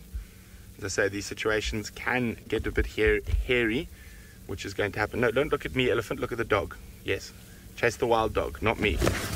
There we go. So, as I say, I can't move at the moment. I've got to be very careful. Now the Ellies are all upset. They might put that misplaced aggression onto us. So the dogs are running down the road. We might actually lose the dogs. So they are going to go into Buffalo's Hook by the looks of things, but I can't move presently with the Ellies where they are. Okay, I'm going to try and move now. Let's just see how the elephants react when I start. This is very important. Okay, watching the Ellies' behavior. They're still a little bit upset. So that's why I'm letting the vehicle run for a few seconds. Get them used to the sound, and I keep talking. It's okay, guys. The puppies are gone. Okay, and let's just go very slowly. It's okay, big girl. It's okay. It's okay. It's okay. It's okay. No need to be aggressive. I'm just going to go past. See, now I can see her tail swinging. She's fine now. She might give us a head shake as we drive past. There it comes. Chop. And that's that.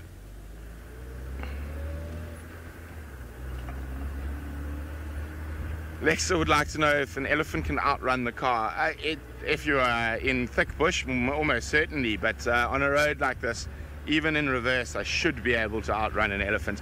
But I don't want to, Alexa. I don't want to have to storm off at high speed, because that noise of the engine and stuff actually can set the elephants off even more, which is why you saw I didn't. I stayed still, I stayed calm, and eventually I didn't even try and move away from the elephants. I don't want them to sort of start associating us with that behavior that they can chase us.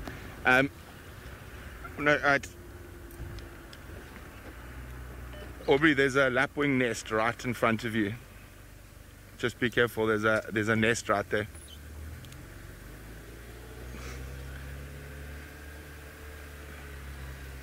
So I'm just letting Aubrey know. I'll come have a look just now, but I found a lapwing nest just over here the other day. So I don't want to drive over the poor lapwings. They have a tough enough time as it is. There we go. They are now heading east down the northern boundary. Unfortunately, as we go further down this road, we might get a few gremlins till we come up the other side of this valley. And so while I keep up with the dogs, oh, there's an impala right in front of them. But again, they're not, you see, their ears are not going flat. They're not doing that normal wild dog hunting strategy. So the impala still hasn't seen them. You can see the impala just off to the left. But their ears are not going flat. They're not doing that hunting thing. They're not interested in impala this morning. Now they've seen the impala. The impala's seen them. And look at that. The impala's off. Look, they're half hunting. They're not really hunting. Okay, I'm going to follow the dogs. Let's send you across to Tristan, because I'm about to head into Gremlins.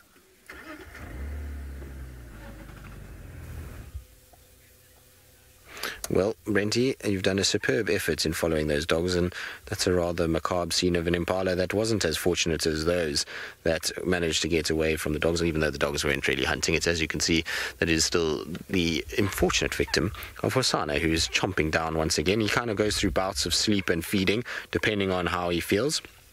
And at the moment, it's all about kind of just scoffing his face and making him as full as possible and making that belly swell even more. Now, he's got enough food to last him probably into tomorrow morning. I don't think we'll see him moving too much more than that today. I don't think he'll be able to kind of swallow too much more down. In fact, his belly is getting so big that he'll be able to kind of eat this front section, I think, and then maybe the last section tomorrow or tonight, and then tomorrow morning probably move away from it.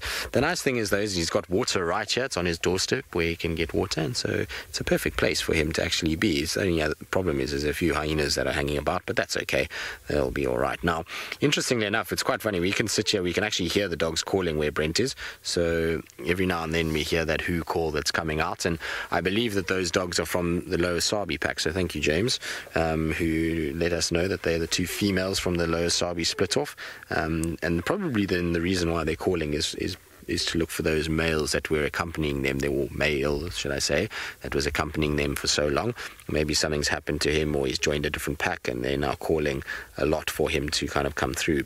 The thing is that and those two are, it makes a lot of sense that we're seeing them move the way that they are. They've always been like that. Ever since we first started to see those dogs, they just did not sit still. They never really are dogs that will give you much of a sighting, because they seem to just, for some reason, always be on the run, always kind of looking for things. And they've traveled such a long way. It's a really interesting kind of thing to see where they've dispersed to, because, I mean, they come from an area that is a good, I would say, as the crow flies, probably a good 100 kilometers from here. So, 60 miles, roughly, maybe more, that they've come from. Of course, their pack, for those of you who don't know the history of their pack, most of them, unfortunately, were killed in a distemper outbreak. These guys had broken off before that, and that's why they didn't catch it. And then we started to see them in the Sabi Sands, and they've been one of those packs that has been seen pretty much throughout the Sabi Sands, moving around. And it was the three for a very long time, and now these two females together at the moment. And it's been a weird thing, because I would have expected them to have mated when they had that male with them over the course of the last sort of 2 years, but they haven't. And as far as we know, we've not found a den site for these guys, and there's obviously no puppies running around with them. And so it seems as though they, for somehow, have just not kind of managed to get the mating story right. And I'm pretty sure they are going to be joined by males at some point, especially now. It'll be a big change in the way things go. The males dogs often do distribute at this time of the year. You'll start to see them forming new packs, finding other packs.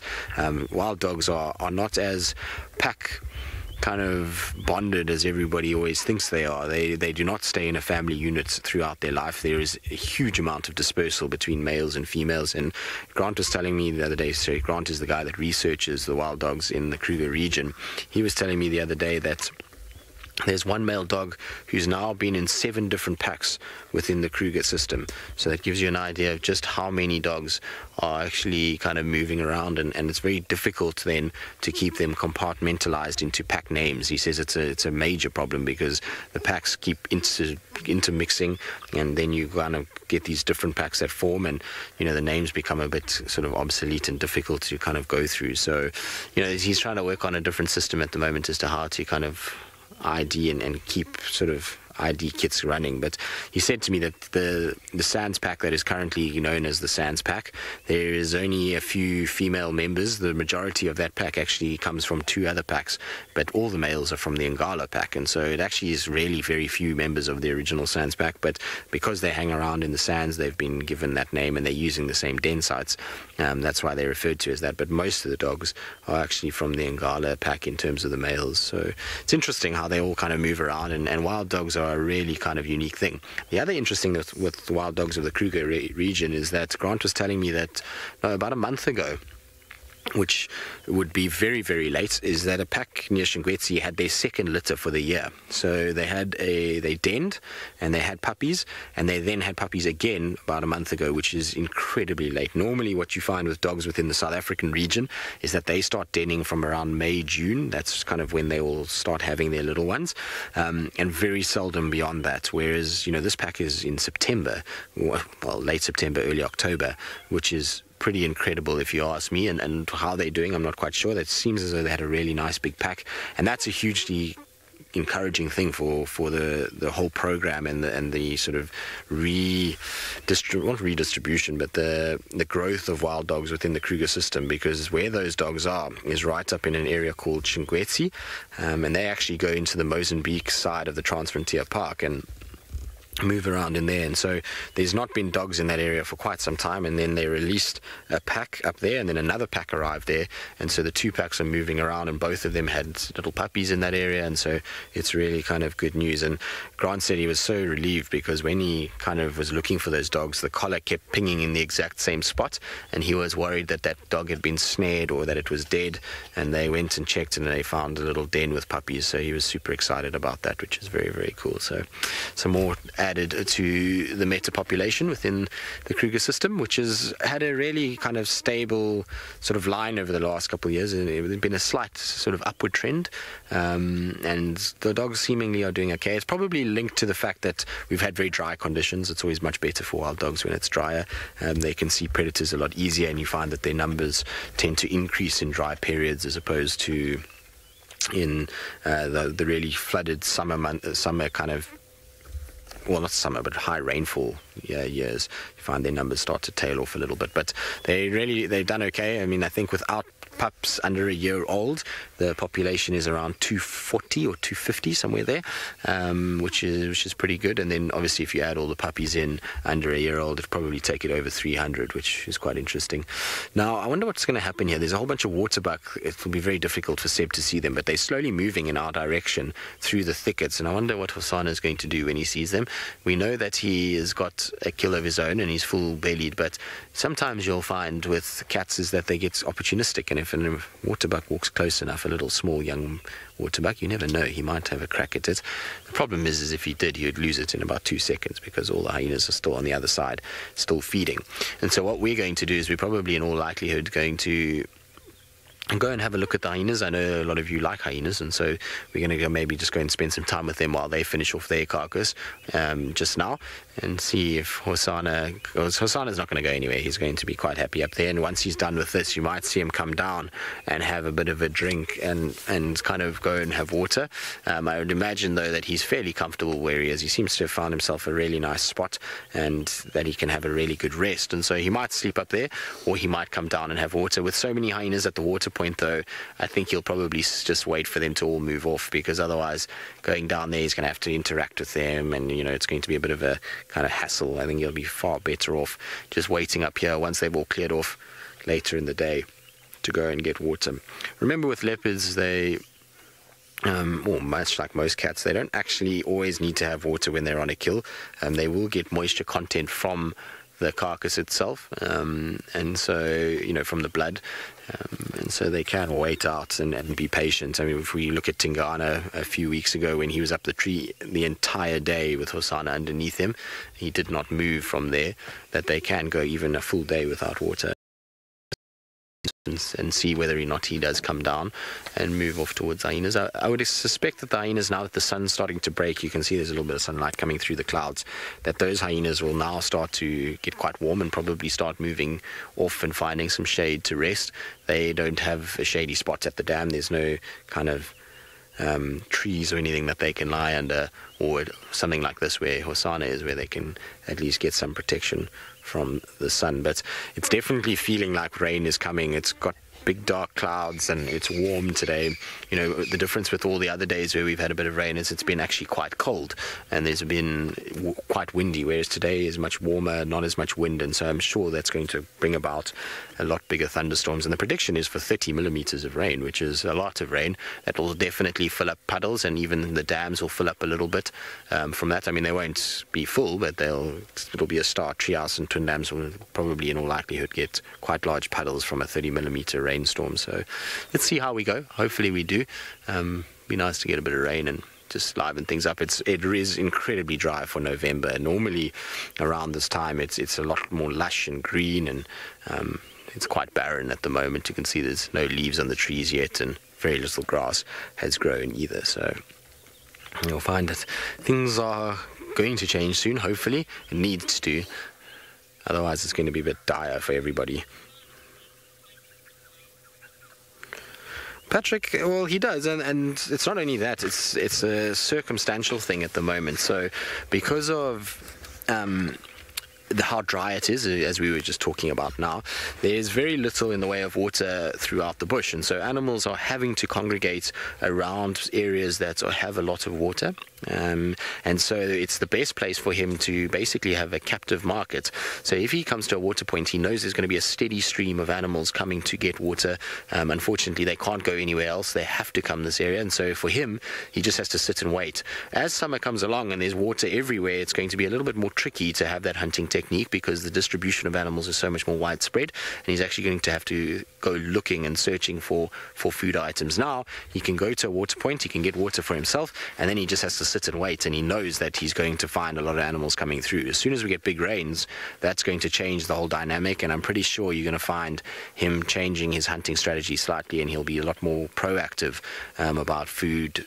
Rather than sitting and waiting, he'll actually go looking for it, which is going to probably mean that Hosanna is going to move around a lot more than what we've seen over the past few months. You know, the past few months we've watched him kind of pretty much spend all his time on Djuma, whereas as that rain season comes, it might be a little bit more tricky, and we're going to find him moving a lot more, and I wouldn't be surprised he starts going off into Little Gari and Bulsuk and Torchwood and those kind of areas to start looking for food.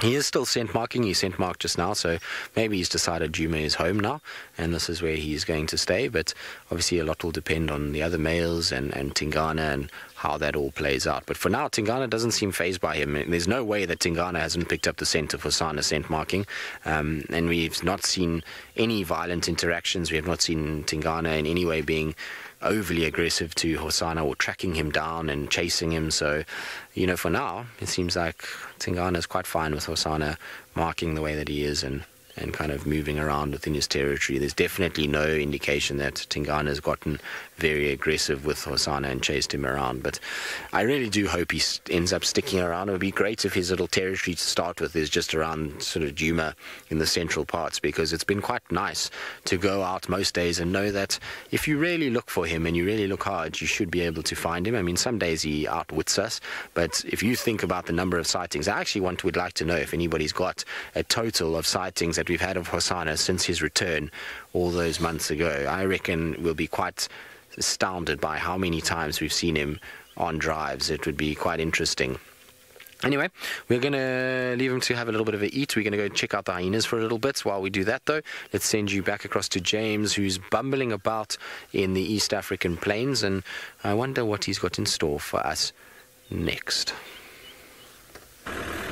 We are just driving at the moment. We have come into the sausage tree area. We've had one Wahlberg's eagle, I think, alarm calling, but we haven't seen any sign of the lions. Now, there's a sort of river to the left-hand side of where we're driving, and that apparently is where they've been hanging around quite a lot. And we'll just go through it now. We'll get onto the main road and go through it. It is just stunning. I remember it was the first place that I actually saw large numbers of wildebeest 2 years ago, and they'd just come out of Tanzania, and they were trying to find some water in this little gully. They're thickly lined with trees, but at the moment not a lot of sausage tree action, but there is a lot for them to eat. There are lots of zebra around, and so I'm sure they're here somewhere. It's just a question of finding them. Our camp is a long way from here as well, which means that getting down here, you know, just takes a bit of time.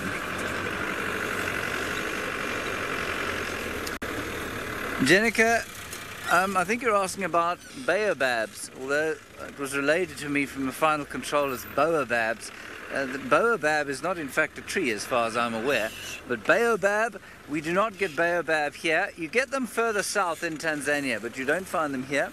And if you actually get them off the coast as well, on Zanzibar. There are a number of different baobab species, but you get them there and then further south. There is an animal. Let's look at it. You won't believe what we found, everybody. Can you credit it? Ha! Unbelievable stuff. Can you ever guess what it is, everyone? That's right. It's an impala. Huh? Our cup runneth over. A lone impala ram looking for trouble. Standing on his own here, which makes me think he's doing a drug deal, because it's very unusual to find them on their own. Unless they're waiting for their dealer. Yeah, that's what's going on here. This impala is waiting for his dealer. Now he's been busted, so he's a teenager. You might just be able to hear in the background a tinkerbird going ding, dong, dong, dong, dong, dong, dong, dong, dong, dong, dong. Lovely call. It speaks of summer. Right, he's leaving us because we are not giving him any drugs, so we're going to carry on.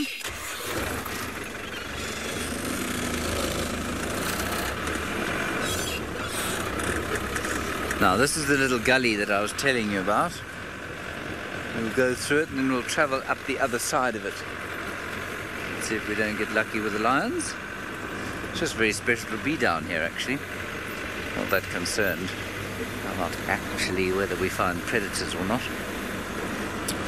We are also in that cheetahs area. Look at this. I mean, this is just not magical. One of the few places on the road here we'd see lion tracks. No, there aren't any. There is a giraffe across there though. There it is. In the far distance, a quintessential Mara scene. A giraffe in the far distance. Very good. Always a good idea to stop for the giraffes and see if they are looking alarmed at all. I don't think that particular giraffe looks particularly alarmed. There it is, staring fairly fixedly. In fact, there are lots of giraffe, all of them staring fairly fixedly towards the south. Kurt, you say so vast and so open. It is. It is very vast and very open. Now, there are 1, 2, 3, 4, 5, 6, 7 giraffe all looking in that direction. Now, I cannot believe that that is simply a coincidence.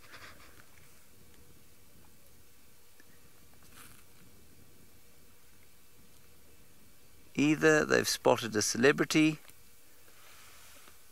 or there is a predator, I think.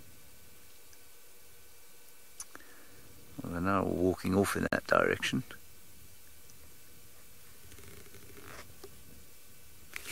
Well, let's get up onto the hill and have a look-see. We might be lucky. It would be good. We really do need kind of a full day to drive around here and properly explore.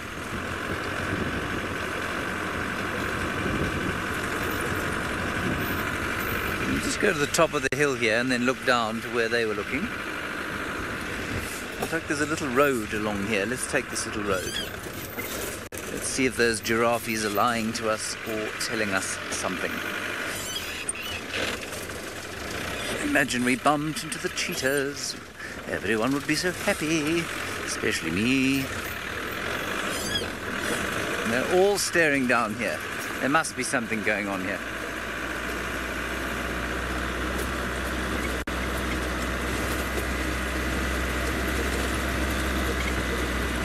One, 2, 3, 4, 5, 6, 7, 8, all glaring down into this area. Yes, Mr. Public, I think they are looking for the dealer.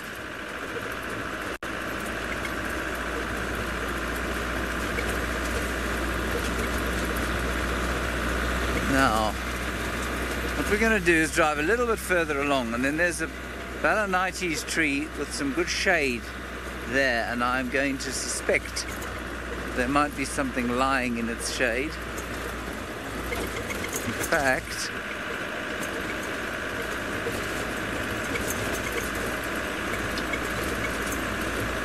just looking for some movement in the grass there. Thankfully the grass is not very long at the moment,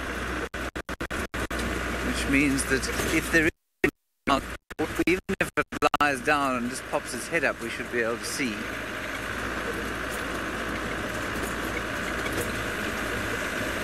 Let's scan. We'll just go around this corner. Then in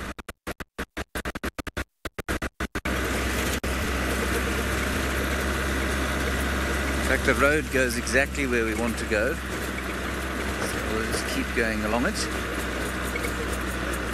You've got something.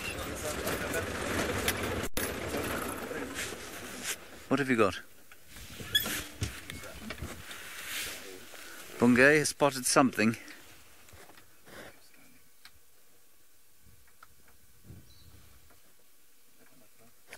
$11 o'clock.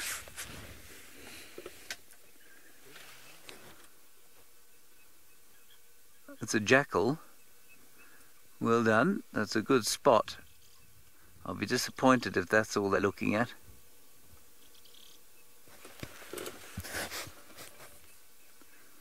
In fact, I'll be deeply unimpressed if every single giraffe in this area has been startled by one jackal. Well spotted, Bungay. That was very good. No, I'm afraid, Meg, that's hopeless. Those comms. You'll have to try again. Kimmy asked a question. I cannot tell what it was, though. Kiwi. Oh, kiwi, yes. Giraffe can get very aggressive when they feel threatened. They will kick viciously with both front and back feet. So yes, they can absolutely become aggressive. I can't see anything going on here.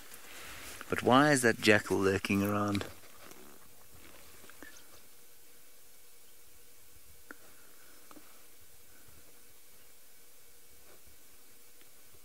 I can't see any predators.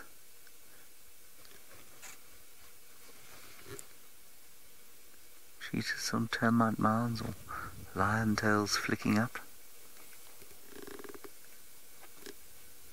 Alright, we're going to keep looking around. Tristan already has a predator. He doesn't need to keep looking.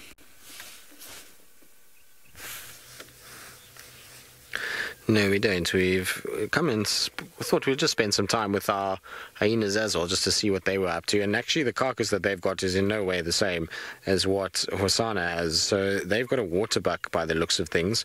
A fairly sizable individual too. There you can see all the fur kind of on the actual coat. And the reason why we said waterbuck is the hoof itself is very big and very bulky. So that's the leg that one is eating.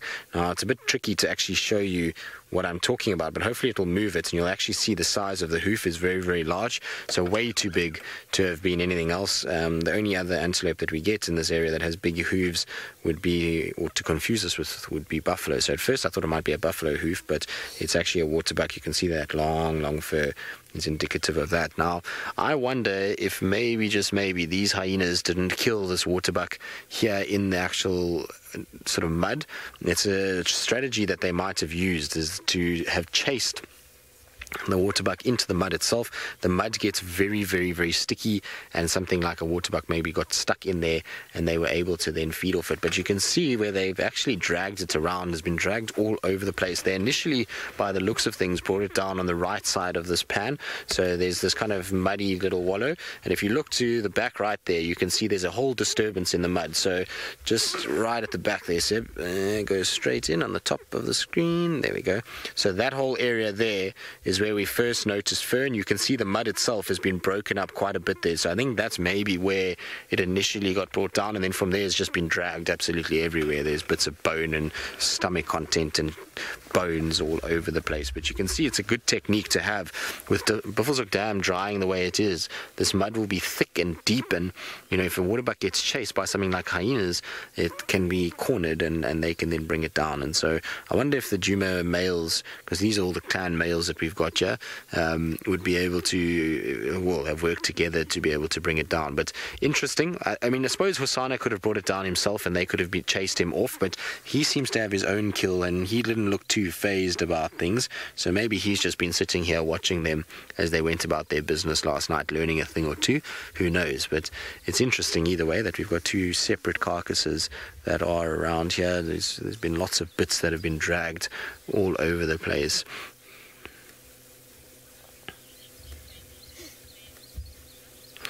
So Crystal, you say there's Causa. Now Luca, I think it's Luca. Crystal, you'll be able to correct me if I'm wrong. Luca is the one behind him, the kind of lighter coloured one, the one that's almost grey. We saw him with Osana a little bit earlier.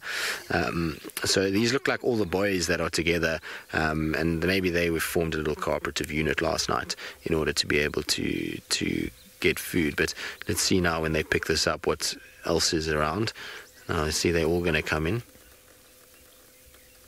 It seems as though... So Hart is also here apparently on the far left. Now, there they go running after one another. But the Djuma clan I find quite tricky. The dynamics and the movements of them is always kind of a guessing game. You never know who's around and actually... so that is Luca, which is good news. So we've got Luca, Causa, and Hart. And so, Crystal, who is the fourth one then that we've got with us?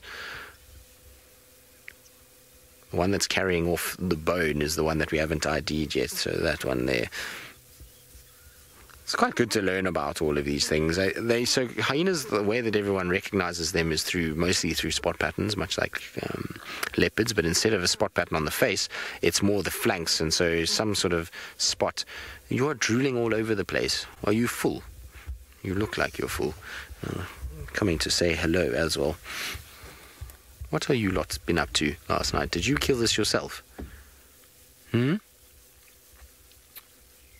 Waiting for an answer, but we're not getting one, unfortunately. How incredible is it how hardy a hyena is? You think about what happened to Corky, you would expect that Corky would have been in a lot worse shape than she was, but she somehow figured it out, and somehow she's survived being attacked by a big male lion, which to me is astounding. I don't know how she's in as good a shape as she is. Is that one drinking behind us, Seb? No, she's just walking. Something. Okay, so she got a fright from something and has now run off, which is quite interesting. She looked in one direction, but right. Okay. So apparently she got a bit of a fright, but she's not drinking. I was hoping that if she was drinking, I would have turned. No, she is drinking. Yeah. Okay. So let's just turn so Seb doesn't have to break his back in order to be able to film her drinking. So I'm going to try and get you into a nice spot for her. It's so nice with the reflections if we get it right. Okay, so I was suspecting it might be Fika that was here, but the other one with the bone was Fika. So 3 boys and 1 girl that we've got with us at the moment, which is interesting. And I wonder, like I say, if it was them that actually hunted that. But isn't that cool with the reflection? I think it's quite nice. It's pretty this morning. It's quite a soft light that we've got. It's not golden light, but it's still quite nice with the reflection. You often find this with hyenas. They're not like the cats that drink on the edge of the pan. They will be ones that will wade in when they drink, and sometimes if it gets a little hotter with bellies the way that they are at the moment, will even wallow. So you'll find them going in, lying down, resting. There we go.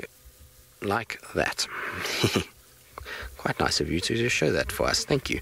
So that is exactly what I was hoping for, that they sit in it and they kind of just cool off their bellies a little bit and just get themselves a little bit damp and cooled off. It's quite common actually to see hyenas resting in the mud or in water and sleeping, and especially in the hot summer months when you get rain and then there's little puddles everywhere. You'll often find little kind of hyena sections where they've been lying around in the puddle itself, or find them in it, just sitting there, and they're just looking at you as if to say, yep, I am swimming, and yes, it is more comfortable to be in here than in the hot weather. So they're not opposed to getting wet, hyenas, and you'll find that they do it quite a lot.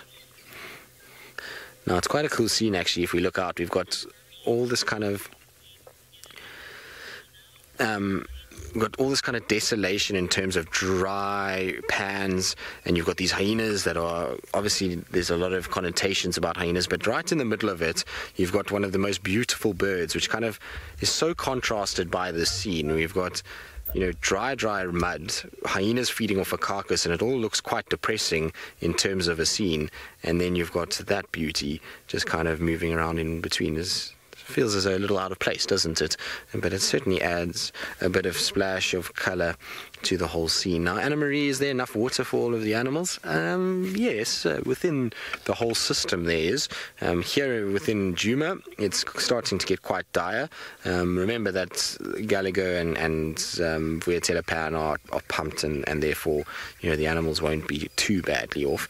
They'll get the nutrients or water that they need. But it's not great. I mean, there's, Buffelshoek being as dry as it is, Twin Dams, Treehouse, not ideal. The thing is, though, is that in a natural system, none of these would be here anyway. So had there been no people here, I'm going to just move for Seb because he's at a very awkward angle once again. So Seb, let's try and get you back around. In a normal sort of world, none of these dams would even exist. So Twin Dams, Treehouse, Buffelshoek Dam, these all been added by people, and so while the animals have gotten used to them, they will be able to survive with the natural water resources that we get in these areas. So the Sand River, the Sabi River, while they're not flowing very strongly at the moment, they at least do have some semblance of water in them, and these guys would then just have to kind of move a little bit more for water. But yes, it's getting quite desperate. It's not ideal the way that it is, but it's nothing like 2016 where these were all dry and there was these impressive temperatures of 40, 50 degrees Celsius, or 100, 120 Fahrenheit for days on end, and very little rain that fell, and that became very depressive in many respects. It was hard time for a lot of the animals, and so we're not quite as bad as that drought, but we are still incredibly dry. In fact, like I say, that we're in November and Buffelshoek Dam is drying faster than it's filling is not a very good sign at all. It's in fact quite sad actually in many respects, and hopefully the summer will yield a lot more rain than last summer did, because if we get another really poor rainfall summer and hot temperatures through the winter again, we're going to have a really tough time of it, and things are going to dry out very quickly and it's going to look quite shoddy once again. Right, now James has searched all morning. He's been trying his hardest to find the tawny cats, and it sounds like finally he's caught a break and has found something in amongst the lush green grass. It's all those giraffes down here. We drove down here and the sharp eyes of Bungay, the cameraman, managed to find them. Now, this is not the sausage tree pride. That is a young male. In fact, no, that's the lioness in the bushes there I think you're looking at. I can't see my monitor. And then a young male towards the left-hand side. And he's pretty blonde. And we go to the one on the left there, Bungo. There's a what? What's happened? The camera has refused to zoom out. All right, well, let's just swing to the left and see what happens. Sorry about this, everybody. We may have to link away. I just wanted to quickly show you. There we go. Now, I wonder if this isn't the Owino pride. They're not the only lions here. There are another 3 up in front of us, but we're not going to be able to show them at the moment. So the Owino pride is 2 adult lionesses and 3 sub-adults. That is a sub-adult male, and there should be 2 sub-adult females. Unfortunately, right now we have a technical glitch. Will it not zoom out? Oh, there we go. It's working now. Okay, we're okay. So let's go back up now to the others.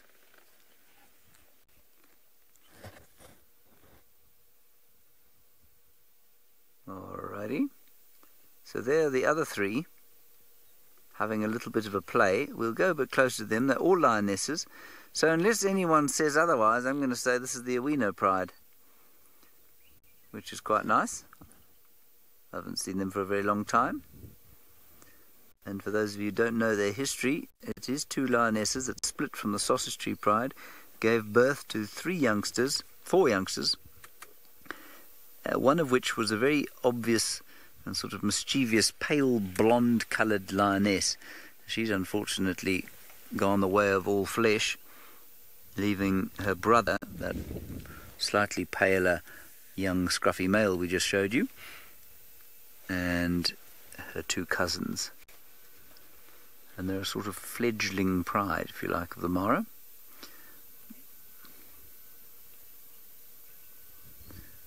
Scott, no, the lions are not very dark. They're just sitting in a shadow. They're not dark at all. In fact, some of the Owinos are unusually pale, like that male we showed you. He's an unusually pale fellow. And I think what's interesting here is that they are basically well within the Sausage Tree Pride territory. In fact, they're quite a long way south in it. And the probability of them being in here... Let me say that again. The reason that they're down here, I think, has probably got to do with the fact that there are remnants of migration herds in this area. And in their traditional hunting grounds, just buffalo at the moment. And of course, buffalo, not easy for a pride this size.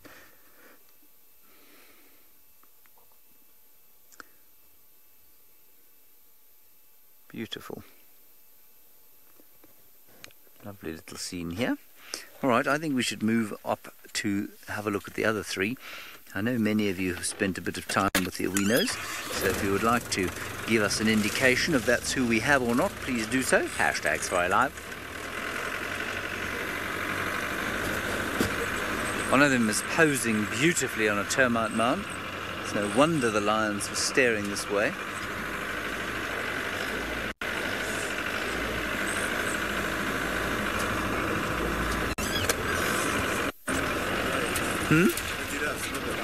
The giraffes, yes, the lions, not the lions.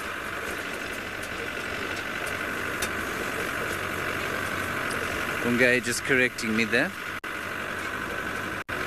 Megan, you're going to have to try that one again. The comms are inaudible there. I got deep, but you deep. Dory. They look very sleepy. Yes, I think they are quite sleepy. I think we're probably about an hour late. I suspect that they've been hunting. I don't know if they killed anything. They don't look like they've eaten. Right, here are the rest of them.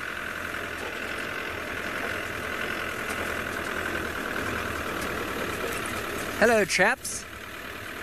What you been doing?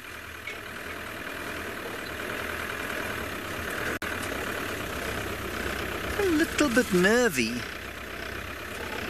In fact, they look very nervy, the one.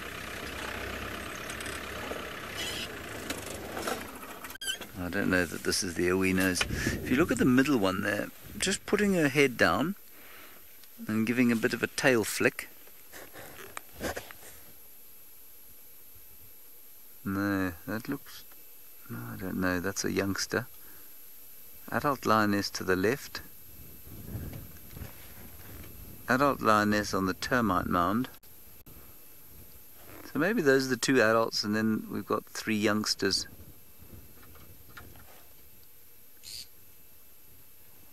Except that the youngster that was looking at us, I think, is a male. I think this one in the middle is a young male. He's got a bit of a scraggly beard. Beginning. I don't know who we have here. I'm now thoroughly confused. We're into the realm of the Oldonyo Payak pride as well, but apparently they are, I don't know anything about them, other than that they are pretty nervous of vehicles. These chaps don't look very nervous of vehicles.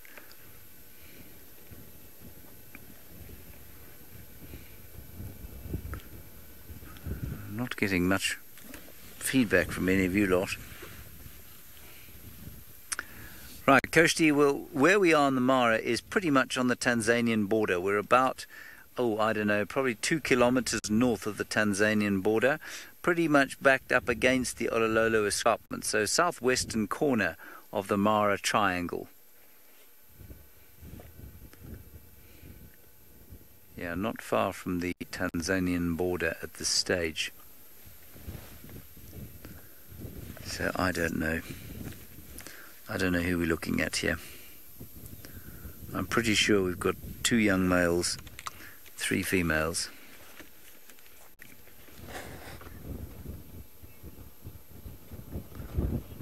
And I think the fact that I'm not getting immediate answers from all of you as to who these lions are tells me that I'm not looking at a pride we know very well, unless I'm most mistaken.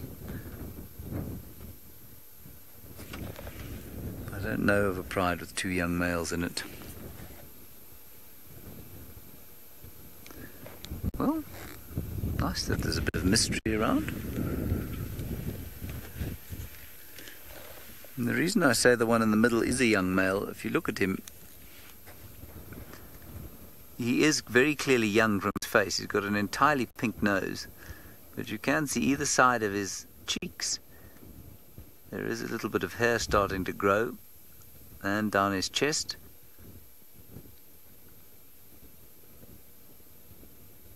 Yeah, that's definitely a male.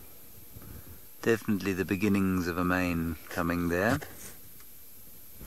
Unless it's a bearded lady, which is not impossible. It's quite young for a bearded lady.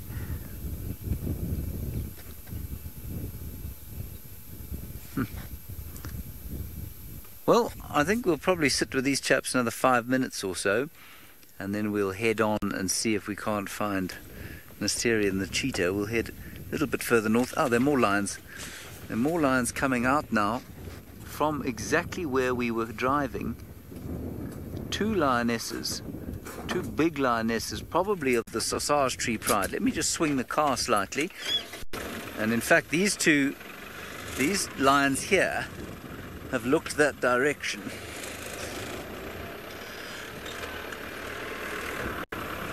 They're coming this way. There they are, coming straight down this road.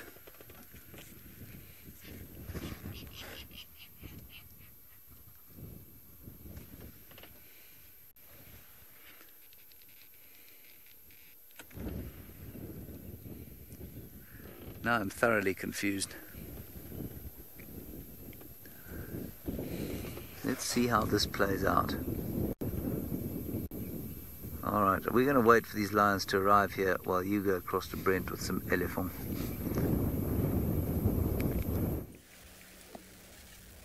Oh, look at this. We are with 2 absolute giants. We don't see bulls of this size too often on Djuma, but the eastern parts of Torchwood are incredible for these big tuskers. Unfortunately, the wild dogs went north into Buffelshoek. Look at him. Oh, big boy. Oh, I love them. Big bull elephants are the bestest. You just move a little bit. Looks like he's gonna do some bark stripping. Oh, look at that. He's shaking. Let's just move here. No, he was just showing off for a second. Taylor's asking, why don't elephants like dogs? So they don't like any predators, Taylor. So they'll chase lions or leopard or hyena. They just don't like predators in general. So body size, this guy is absolutely massive. Now, tusk-wise, we've got, I would say, another bull with one bigger tusk. It's a heavier tusk. Not as long as his, but heavier. And he's got one very broken tusk. So 2 properly nice big boys. Old gentlemen. Okay, let's get a bit closer to the other one now. He's just disappearing behind the tree.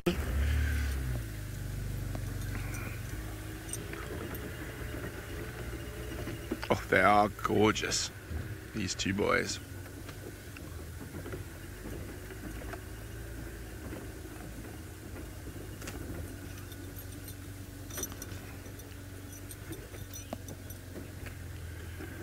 Nola says major power indeed, Nola. Oh, and I love spending time with big elephant bulls like this. Let's see if we just go slowly, he might let us sneak up right next to him. Hey, big boy. What's happening? Oh, this is going to be quite special. Oh, yes. We are about 10 meters away from this monster. He's definitely, I'd say he's over 4 meters at the shoulder, 4.5 meters even. He is an absolutely massive bull, I'd say over 6 tons. He is a monster.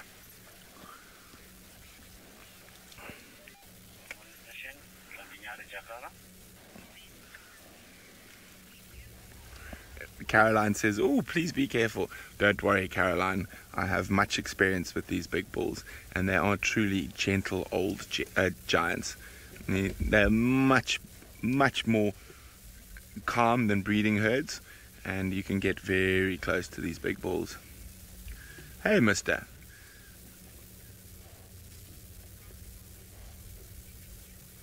Oh, did you hear that? Them talking to each other.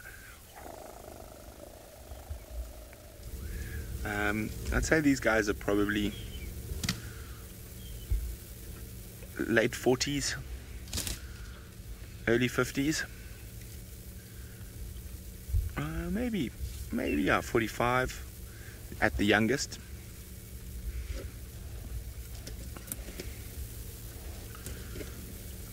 Very nice teeth on them. Hey, big guy.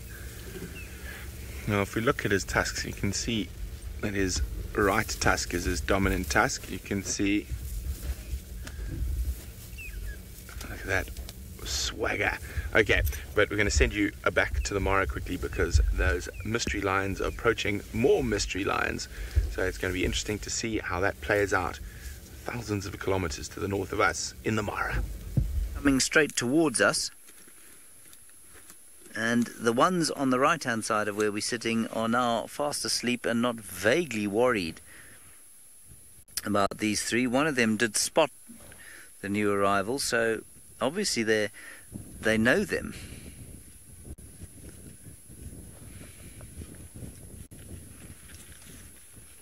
Now the two that we first saw have just spotted these guys coming. They don't look very nervous either.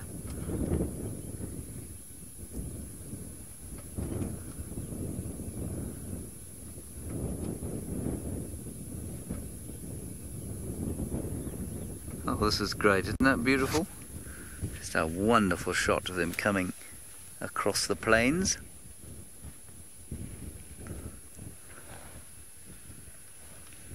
A great mystery. Yeah, Nola, you're looking forward to this reunion. I am too. So looking forward to taking this footage home and perhaps trying to figure out who we're looking at here.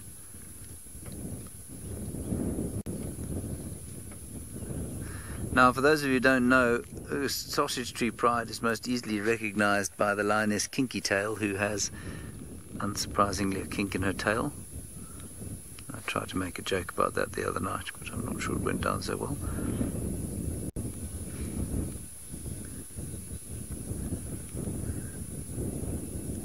It looks like there's another young male in this group, you know. I think this must be the old Donyo Pike. In fact, there are two young males. Yeah. I think we're looking at the old Donyo Pike Pride here.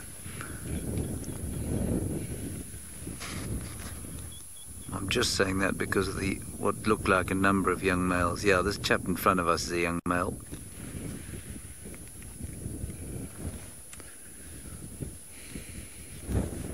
Definitely knows the other lionesses. They're not vaguely worried about him.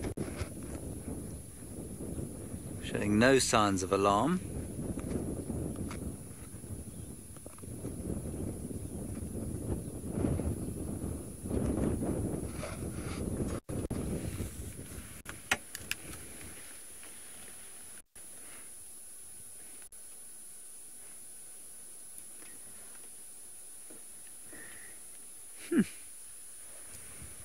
Hello.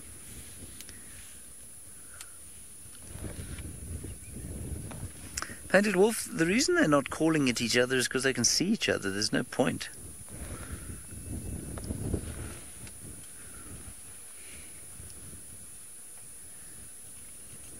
The two lionesses greet. No, there's another young male there. This is wonderful.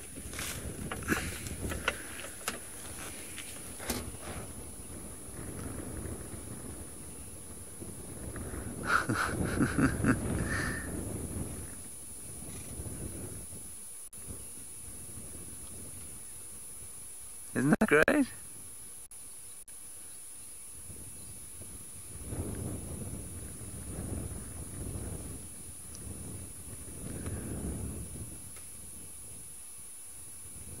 Yes, many oohs and ahs from all of you. The other four have remained behind. The first two we saw, and then the other two are now lying down.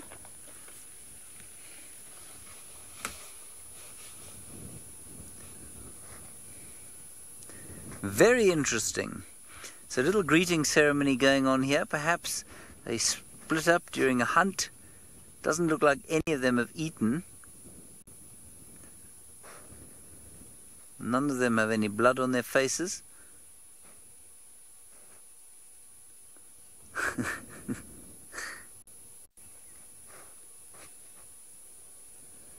I must say, when I see that, it makes me want to go over there and do the same. That would be dangerous, though. Possibly deadly. Most likely deadly. Alrighty, let's go back to Leo Smith in his elephant. We'll spend another 5 minutes here and then see if we can find a cheetah.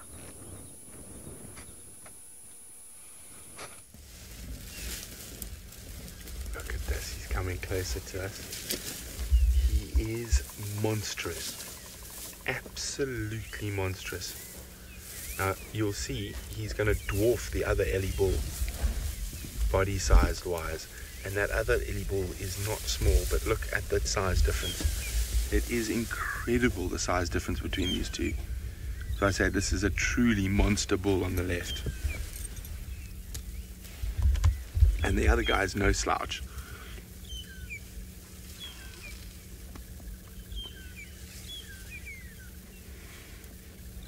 I think there's probably easily 1,000 kilograms difference in their weight. And let's try to move around to the side of them.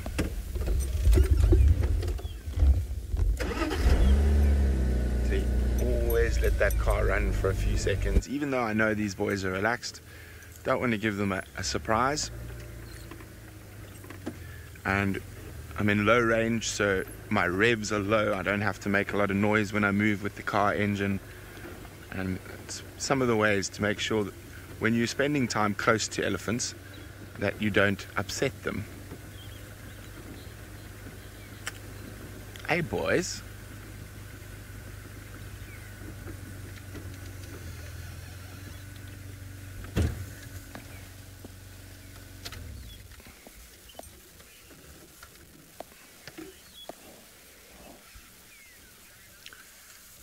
Caroline is wondering, when does their trunk stop growing?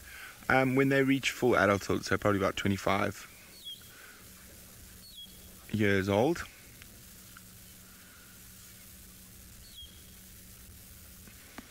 Getting a little bit of a must smell. He might be just about to come into must or ending must. You can see the inside of his leg.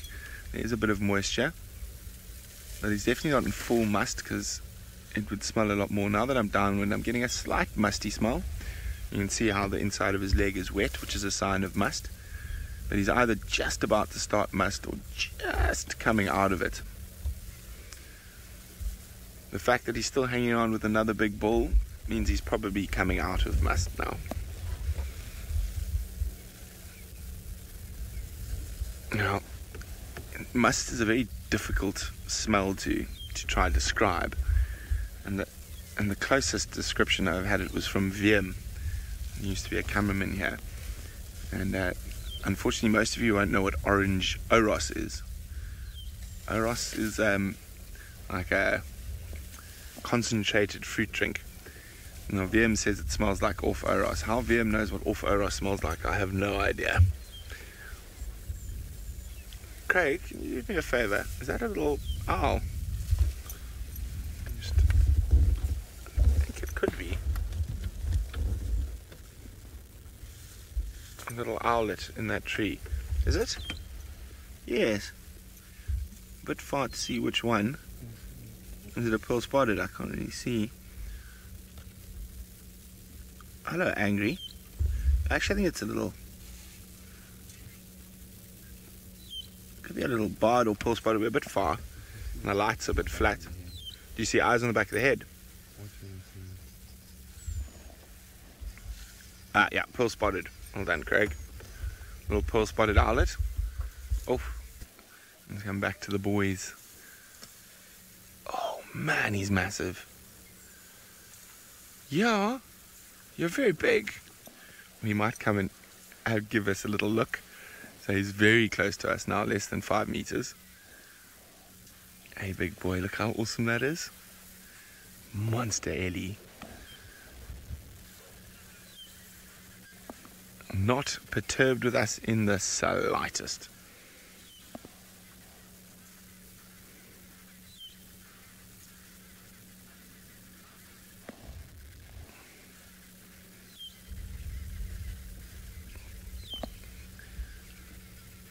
Now, if you watch his feet, you can almost see, especially his front feet, those shock absorbers at work.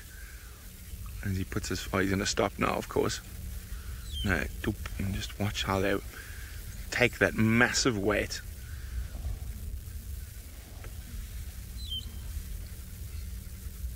Magical. The smaller bull is still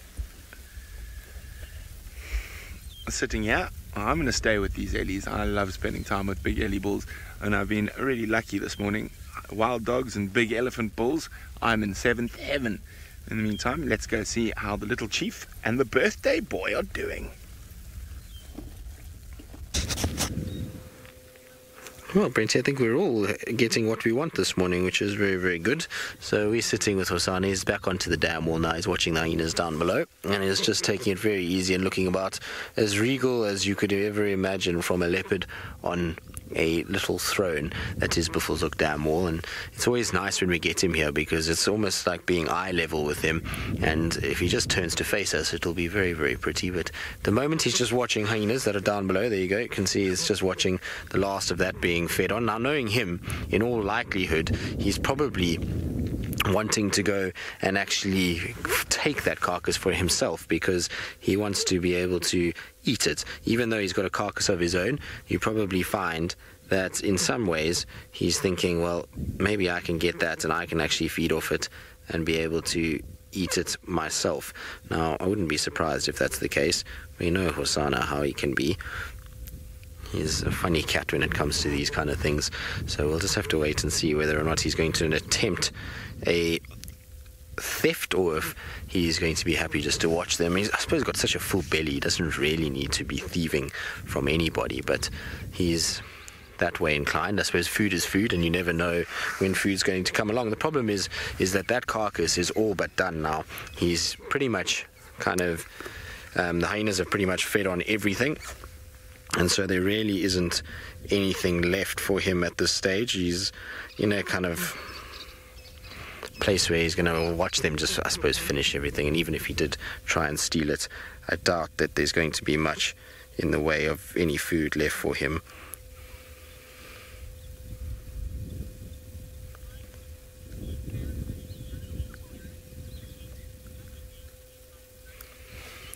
Michael, maybe. I suppose maybe, I mean, I don't know if that's 100% true. I'm not sure, to be honest with you, whether or not there is a pheromone that will indicate he's a young male and that the dominant male doesn't need to be worried. I suppose maybe in some respects Tingana knows his scent so well from since when he was a cub that maybe it's just a familiar scent more than it's anything else. But it's an interesting kind of thought. I mean, I don't know, maybe he's got some sort of mark in his urine, some sort of chemical, some sort of pheromone that just tells Tingana, listen, that he's not a threat and that he's not something that Tingana needs to worry about. I mean, we don't really know. It's such a complicated kind of thing that these leopards have.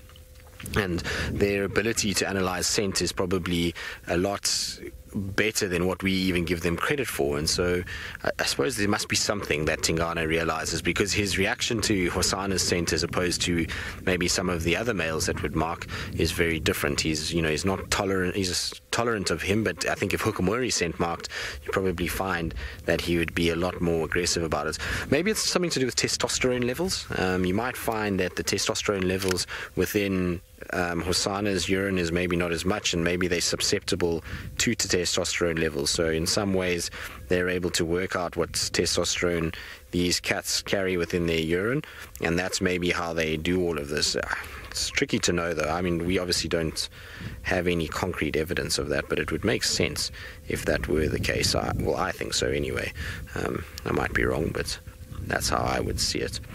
But now you can see that Hosana has now decided it's sleep time. So he's got his big belly.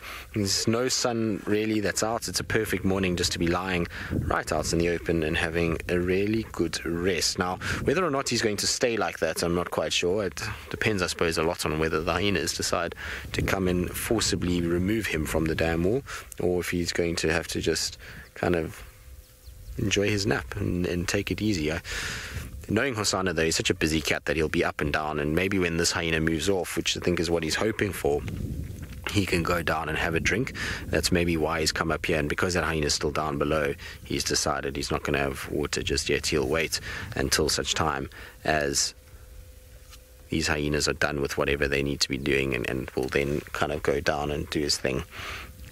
Right. Now, we've got our spotted cat on this side. It sounds like James has found another spotted cat on his side with a very tall spotty animal.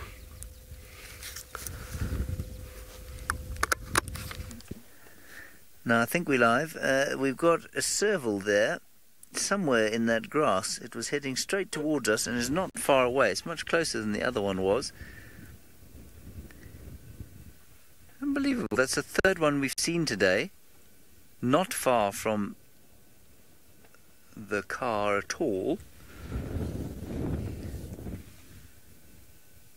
Let's just give it a second. It might pop out.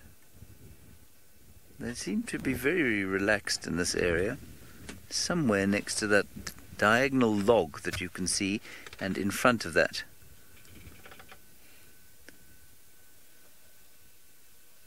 There's some giraffe moving from right to left. They're the ones that alerted us to the lions. We've left the lions.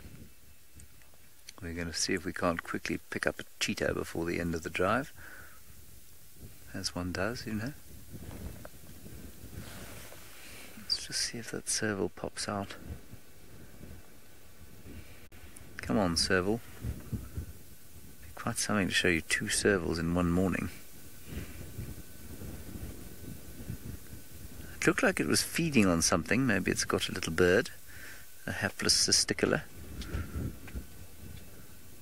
Overconfident long claw.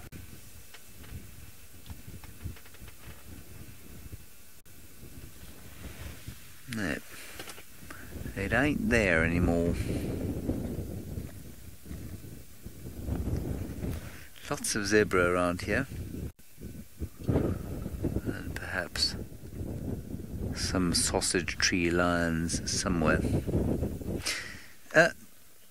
Servals, for our Niconico viewer, are about, let's say, 40 centimeters tall or so at the shoulder for a big one, about 40 centimeters, so not very big at all. Sometimes maybe half a meter for a really tall one. But they're interesting. They're quite compact. They're sort of, I'll give you the exact dimensions. Let me just get my book out. But they're sort of not long and quite tall, and their tails are very short for a cat, which is interesting. Let me just get exactly the measurements for you. Obviously these will have a lot of variation. 1 second, I just need to get to the cat section. I'm now on zebras, which is not going to be of any use whatsoever. There we go, serval. They say the height, oh, it says here up to 1 meter tall, which I find astounding. No, that's its length, sorry, that's its length. So up to 1 meter long and up to 35 centimeters tall. And they weigh about 13 kilos for a male. A big male will weigh about 13 kilos. Very nice. So those are the servals. I don't think it's going to pop out again. Anyway, another gorgeous scene in front of us. Look at that, isn't that lovely? Right, Elephant is still with his Brent. Let's go across to Elephant.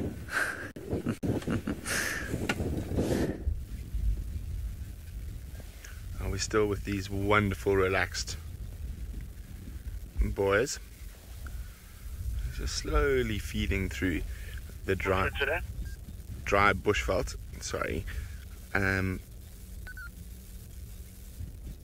Someone's trying to get hold of me on the radio.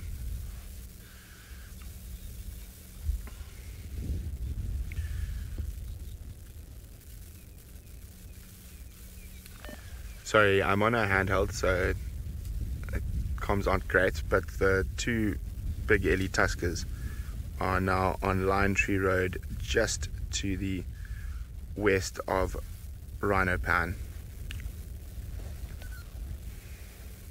I was wondering if you're driving Torchwood today.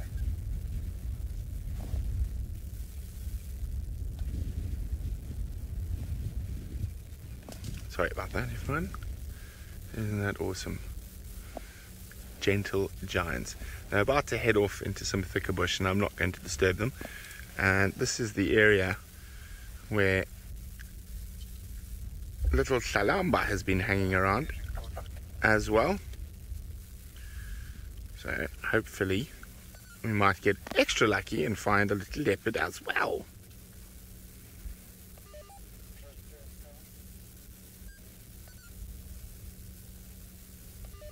Oh, the dogs, I can hear them. They sound like they're coming back.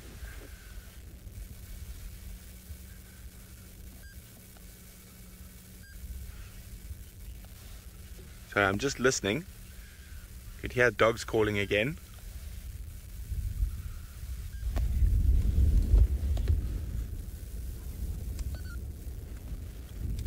Still quite far away. To the east of us. Near where we lost them going into Buffalo's Hook, I think. Sorry about that. Okay. Yes, what question was from Michael?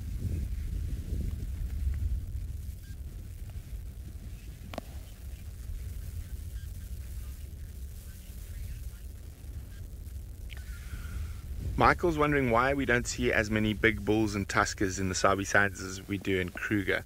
Well, Kruger's a much bigger area, so you cover a lot more ground, but also the Mopani woodlands to the north are great favorites of the big bulls when they don't want to spend too much time with the breeding herds. And we do actually see them, but generally only on the eastern edges here towards Kruger boundary. They do come through from time to time, but we definitely have a lot more breeding herds around and younger bulls than these big old boys. They tend to be, when they're out of must, they tend to prefer to stay away from the hustle and bustle of all the herds.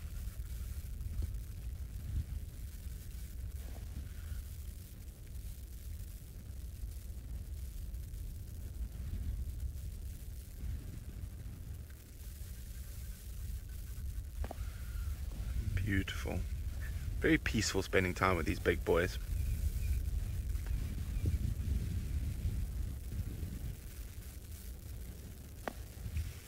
I think we're going to leave them to their morning munchings and go have a quick look to see if we can find little Tlalamba a little bit further to the west of us. Okay. So while we try find a spotted cat of our own this morning, let's send you to the one that's in the bag with the birthday boy who's probably still grinning like a Cheshire cat, Tristan.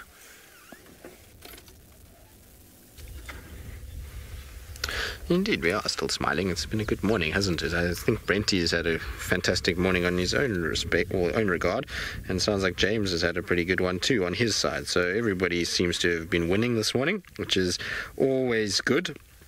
A win for everybody is perfect. Now, Hosanna was head up and watching what was going on and posing beautifully, and then decided now it's time to sleep. He's decided this is where he wants to rest and take it easy for the morning. I'm pretty sure he's going to pop his head up and down, depending on the movement of hyenas. That's going to indicate what he kind of gets up to. He's also got quite a few flies that are irritating him. So there you can see the hyenas are still just milling about down below. They're finishing up the last, and there really can't be much left of that. They're kind of just trying to grind through the last bones. And once that's finished, I think we'll find that they're going to move off. I'm quite surprised that they didn't just pick it up and kind of grab it and take it away. It just seems as though maybe it's too much effort to do that. They'd rather just finish it off. But I mean, you can see it's not really very heavily feeding on that bone at all. He's kind of sniffing around more than anything else, and I don't think they're going to be on it for that much longer. I'm pretty sure they're going to find somewhere to take a break, and it means poor Hosanna is going to unfortunately have to wait longer for his drink. He's going to have to keep kind of watching these guys, and eventually they'll go. Hyenas don't mill about all day long. They'll eventually get tired, their stomachs will be full, and they'll then go and try and find a spot to rest. And I'm pretty sure they'll find a little shady area somewhere close by that they can go and get into, and then from there it will allow a gap for Hassan to go down and drink. Not that I think they would chase him. I think if he walked all the way around them and drinked on the other side of the water, I think he would be okay, but you never know. Hyenas can be funny at times, and especially when they're in groups like this. So if it was just one, I think he would probably have gone down and done his thing and maybe even challenged for this skin. But because there's 4 of them, it's a lot more tricky, and he's got to be a bit more careful about how he goes about it. There's proper lazy feeding. It's almost like December feeding. So, Niconico, what is the bite strength of a hyena?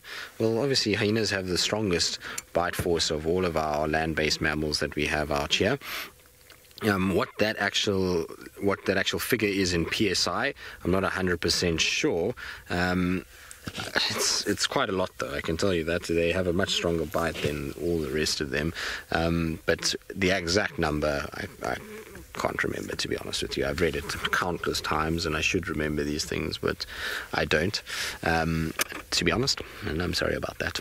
So I'll try and remember and try and see. We'll have a little look and see if I can pull it up somewhere, or maybe you guys can check for me. There we go. So apparently 1000 psi, pounds per square inch, which is quite something. It's a very, very, very strong bite force. If I remember correctly, I think lion is somewhere around 600, if I'm right, somewhere around there, 500, 600. So they're quite a lot less than what the hyenas have. So the hyenas got a huge amount attached over the top of their heads and down their neck, and they control that jaw, and that allows them to clamp down with huge amounts of force and be able to break through even those kind of leg bones that you see that they're eating there. That will even be... There we go. So a lion is 600, so we weren't far off at all. Did I say 600 exactly? I did, eh? Yes. Well done, Tristan. You're not as brain dead as, even though you've got 1 year older, not as brain dead as what it was looking like I was going to be. See, age is catching up with me, and that's why I've forgotten things like the hyena's bite force. Right, now we're sitting with our spotty cat. Sounds like Brent has got a spotty cat of his own, and I wonder if it's not little Clolumber.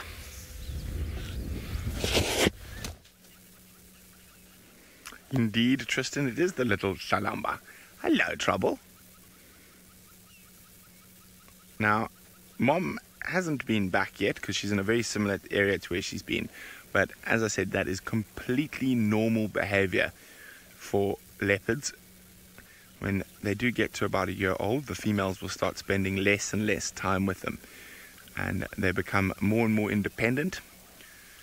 And she's a bit hungry, but she's by no means starving. She's looking quite longingly at a big herd of impala. I think she's definitely going to be hoping that there's some baby impala about, because I think a big impala might be just too much for her at this age.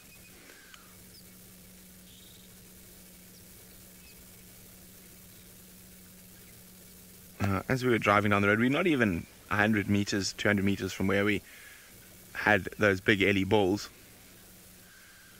And I was looking in the thickets, and Craig says, "There's a cat right here." And Craig spotted a little Tlalamba right next to the road.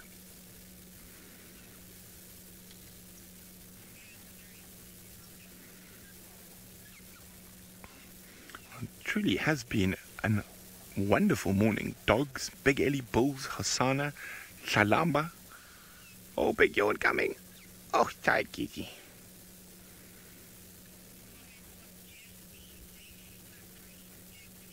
Jeffany says, "She's so pretty."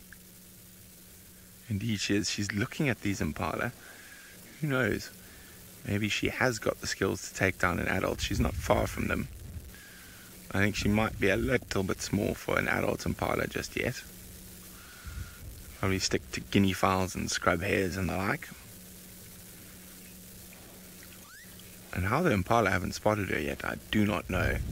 She's not being that sneaky, and I don't think she's seen the other ones that are behind her. Look at that concentration tail. No, she's not really stalking. She's seen them, and they haven't seen her. Otherwise, it's a big herd of impala, there'll be a lot of snorting.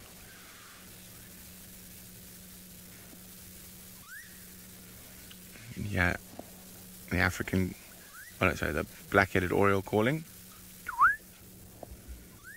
Wonderful liquid chortle.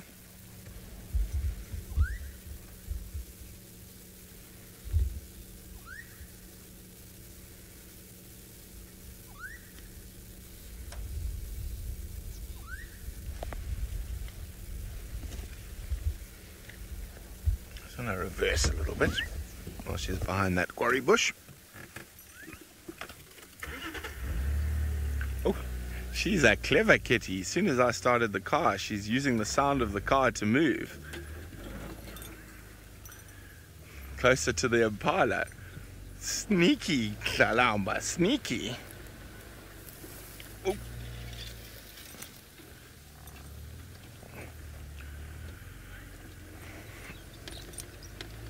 Let me just get into position here. There you go. She's watching those impala intently. They're probably about 60, 70 meters from her.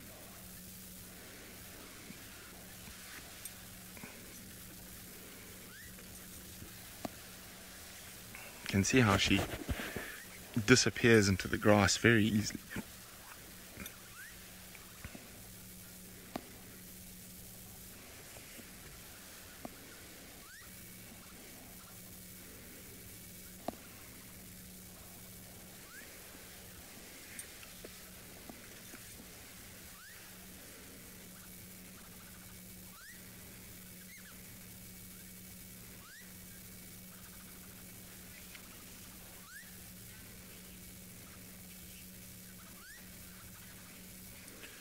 Nanabe is wondering, is she old enough to be on her own?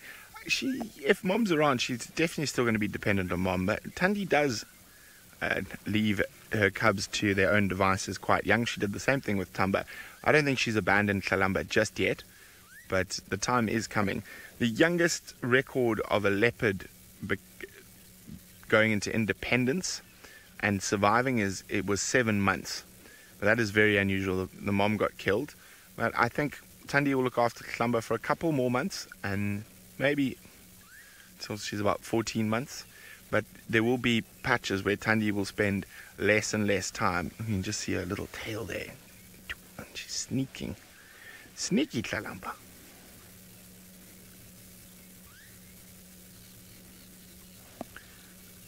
Let her go. Now, these periods of time like this where she's left on her own for long periods of time are very important in the development of a young leopard. So it is completely normal behavior, because she's got to practice sneaking and stalking, but she's been spotted by a squirrel by the sounds of things.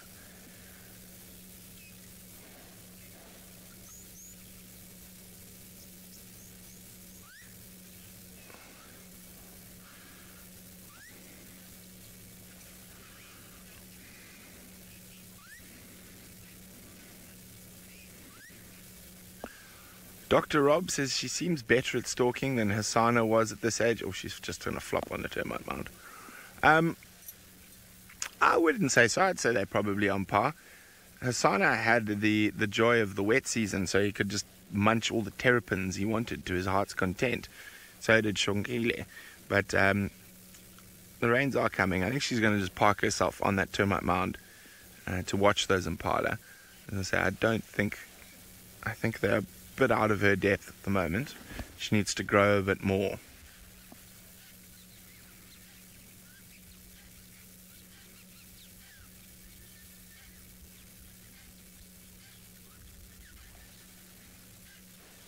Okay, what's she doing? Coming back down again? No, I think she's going to pop herself there. Let's go have a closer look. She doesn't want to be spotted by the impala because their alarm calls will obviously alert all the other small things that she's around, but more importantly, it might bring in other predators such as lion or hyena. So even though she's probably not going to try hunt them, she will try avoid being spotted by them.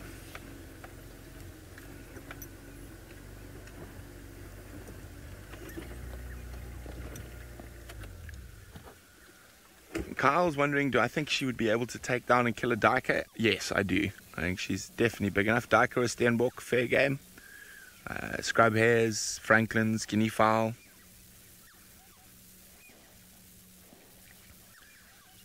That squirrel that alarming is quite far away, and I wonder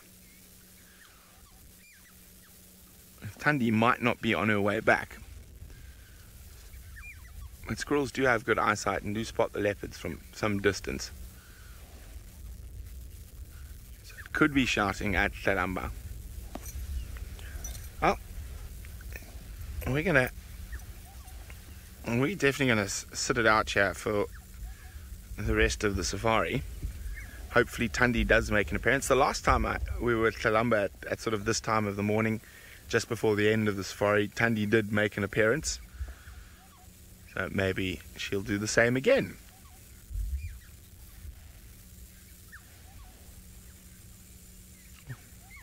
Lots of orioles calling.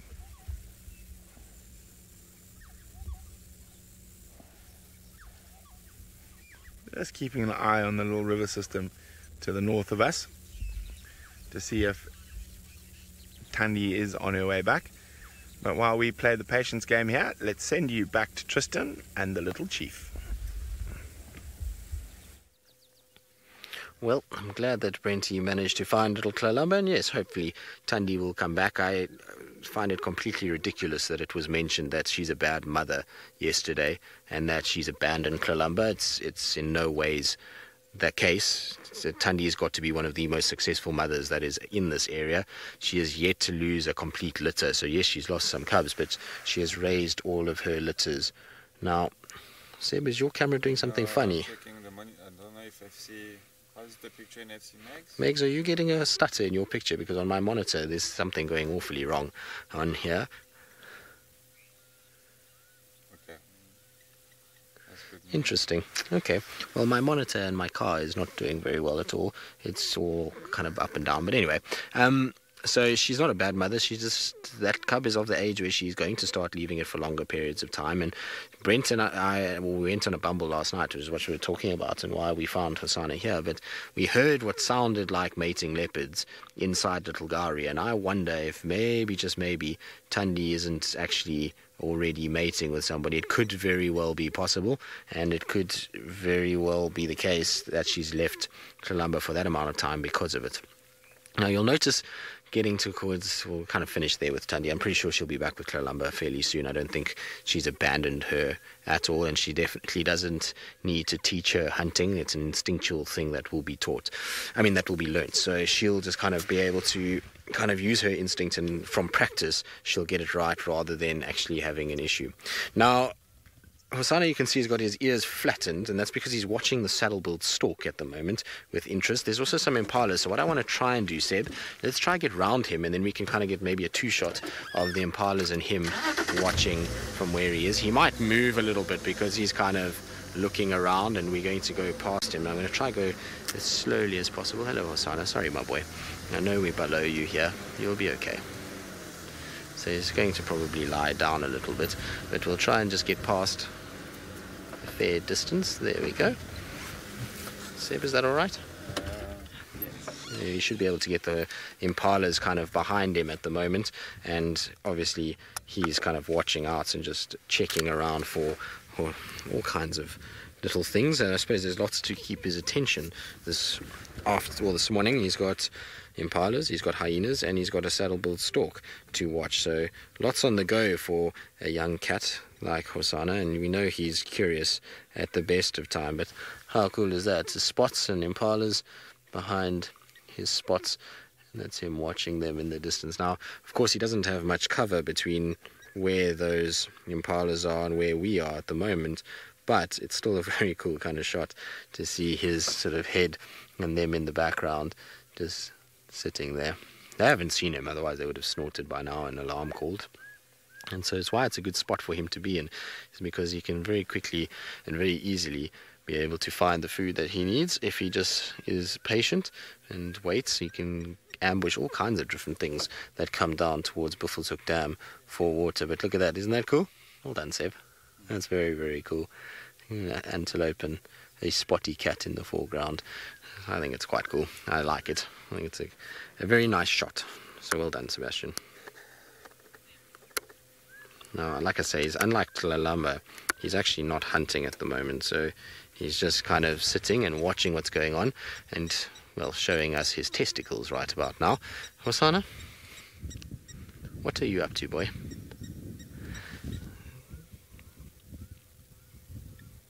He's going to lie down there. He's decided that's where he's going to rest. Seb, we're going to have to reposition once again if we are to get his face. It's kind of been a game of back and forth with Hosanna on the wall. He lies with his back to us, then he kind of changes, and then he lies with his back again, then he changes, so just try and sneak past him again. Not that we're sneaking anywhere with all these sticks. Anyway, we're going to sit with our little prince and the little chief, and while we do that, let's send you across to the little princess.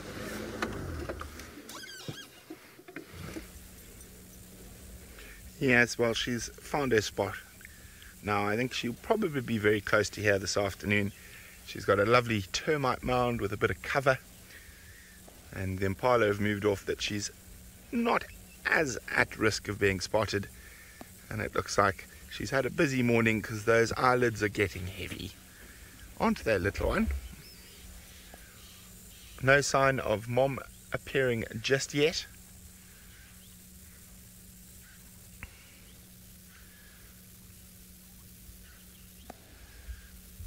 Look at that, isn't that a pretty face? Even with droopy eyelids.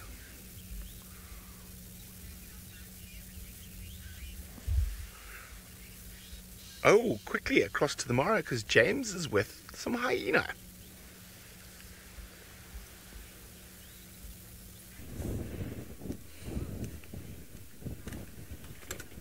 Well, we found a hyena. We've also found a very, very large herd of wildebeest and zebra. In fact, in various parts of where we've been driving for the last half hour or so, we've been going through massive herds.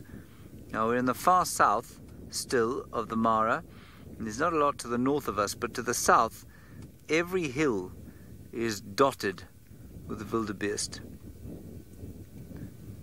In fact, if you look off way in the distance, oh, that's a delightful picture of a hyena having a dump. That's fantastic. One always shouldn't look at that on a Tuesday morning. That hyena's got a very strange neck. I wonder if it doesn't have a snare around its neck. No, it's got a swollen jaw. Its neck is fine. But if we pan to the right-hand side, that's it now. If you zoom straight in there, there's a green clearing way in the distance to the north, and there are thousands of wildebeest there as well. Huge lines of them. So they've definitely come back into the Mara.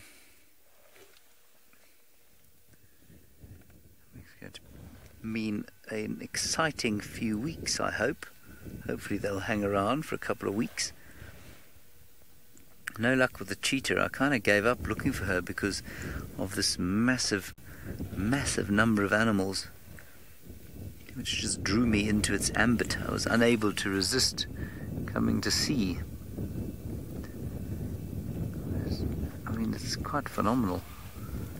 We're not far from that salt lick area. It's just over the next little hill. Then we'll pop down there and see what's going on. Really, the sheer numbers in this place defy belief. That hyena just kind of wandering gently through, hoping to pick up on a scrap. And as I've said to you a few times before when I've been here during the migration herds, a huge number of animals die of entirely natural causes. Apparently only about 20% of die-off during the migration season happens because of predators. The rest is natural die-off. Well, not that predators aren't natural, but you know what I mean. Animals dying of injury, old age, disease. And so for a hyena, during migration season, while they do definitely do some hunting, it's often really not necessary. Alright, apparently that hyena is not what we're after right now. Let's head back to the cats at Juma.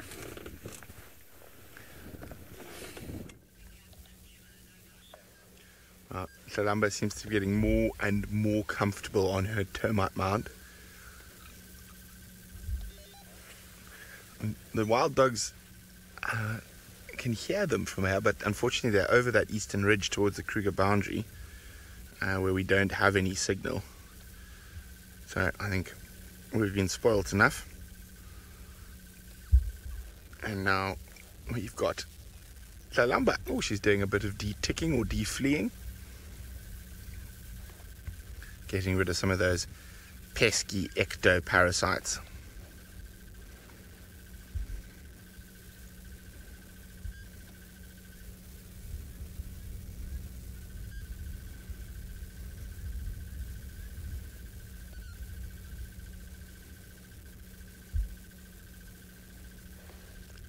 Such a pretty girl.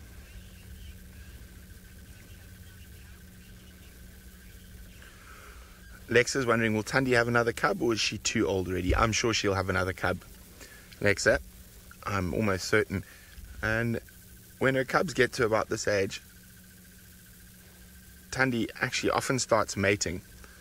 So maybe that's where she's off. She's off looking for love.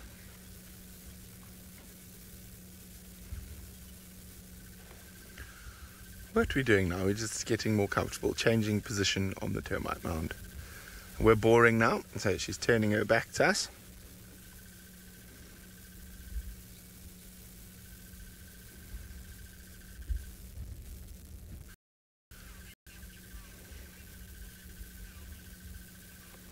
Dr. Rob says she always seems a little scowly.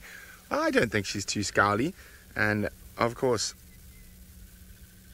nothing compared to Mom. Mom is the original snarly face.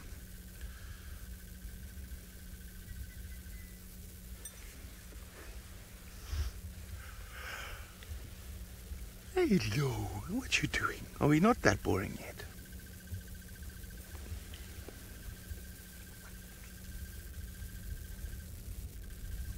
It's a very good area to leave her in at the moment. I haven't been too many lions around here. The only thing that might be a little bit of a threat to her in this area is possibly quarantine.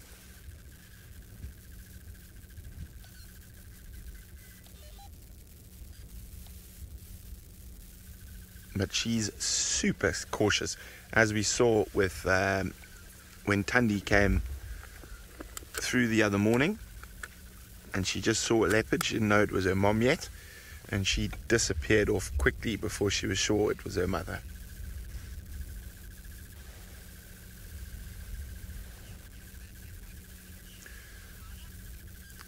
Okay, well, we're going to say goodbye to Salamba for now. I'm pretty sure she's going to be around here this afternoon, but let's go across to the birthday boy and the little chief to say goodbye at the end of the show.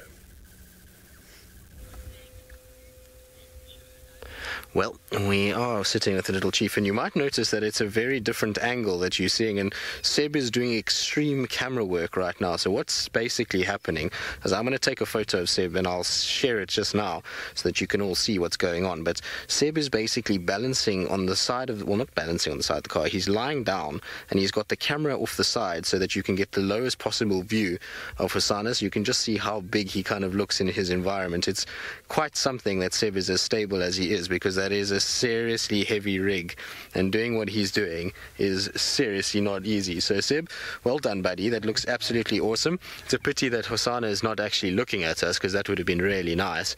But look at that. Isn't that cool? It's a very, very cool angle. Seb, you're doing a sterling job, and I think he might be watching some Egyptian geese that are starting to land and starting to come down and take it easy for the day and try and find some water. So it's been, well, what can only be described as a very, very epic morning, and I'm quite laughing at Sebastian as he's trying to do this. Sorry, Seb, I don't mean to laugh at you, but you're doing a very good job considering that's hand holding a camera. Anyway, like I say, we've had a good morning. We've seen lots and lots and lots from the Mara with servals and giraffes and lions, and then obviously this side has been chaos with wild dogs and 2 leopards and big tuskers and all kinds of other things. So from Brent and James, myself, been an absolute pleasure. All the cam ups. We'll see you in the afternoon for our sunset safari.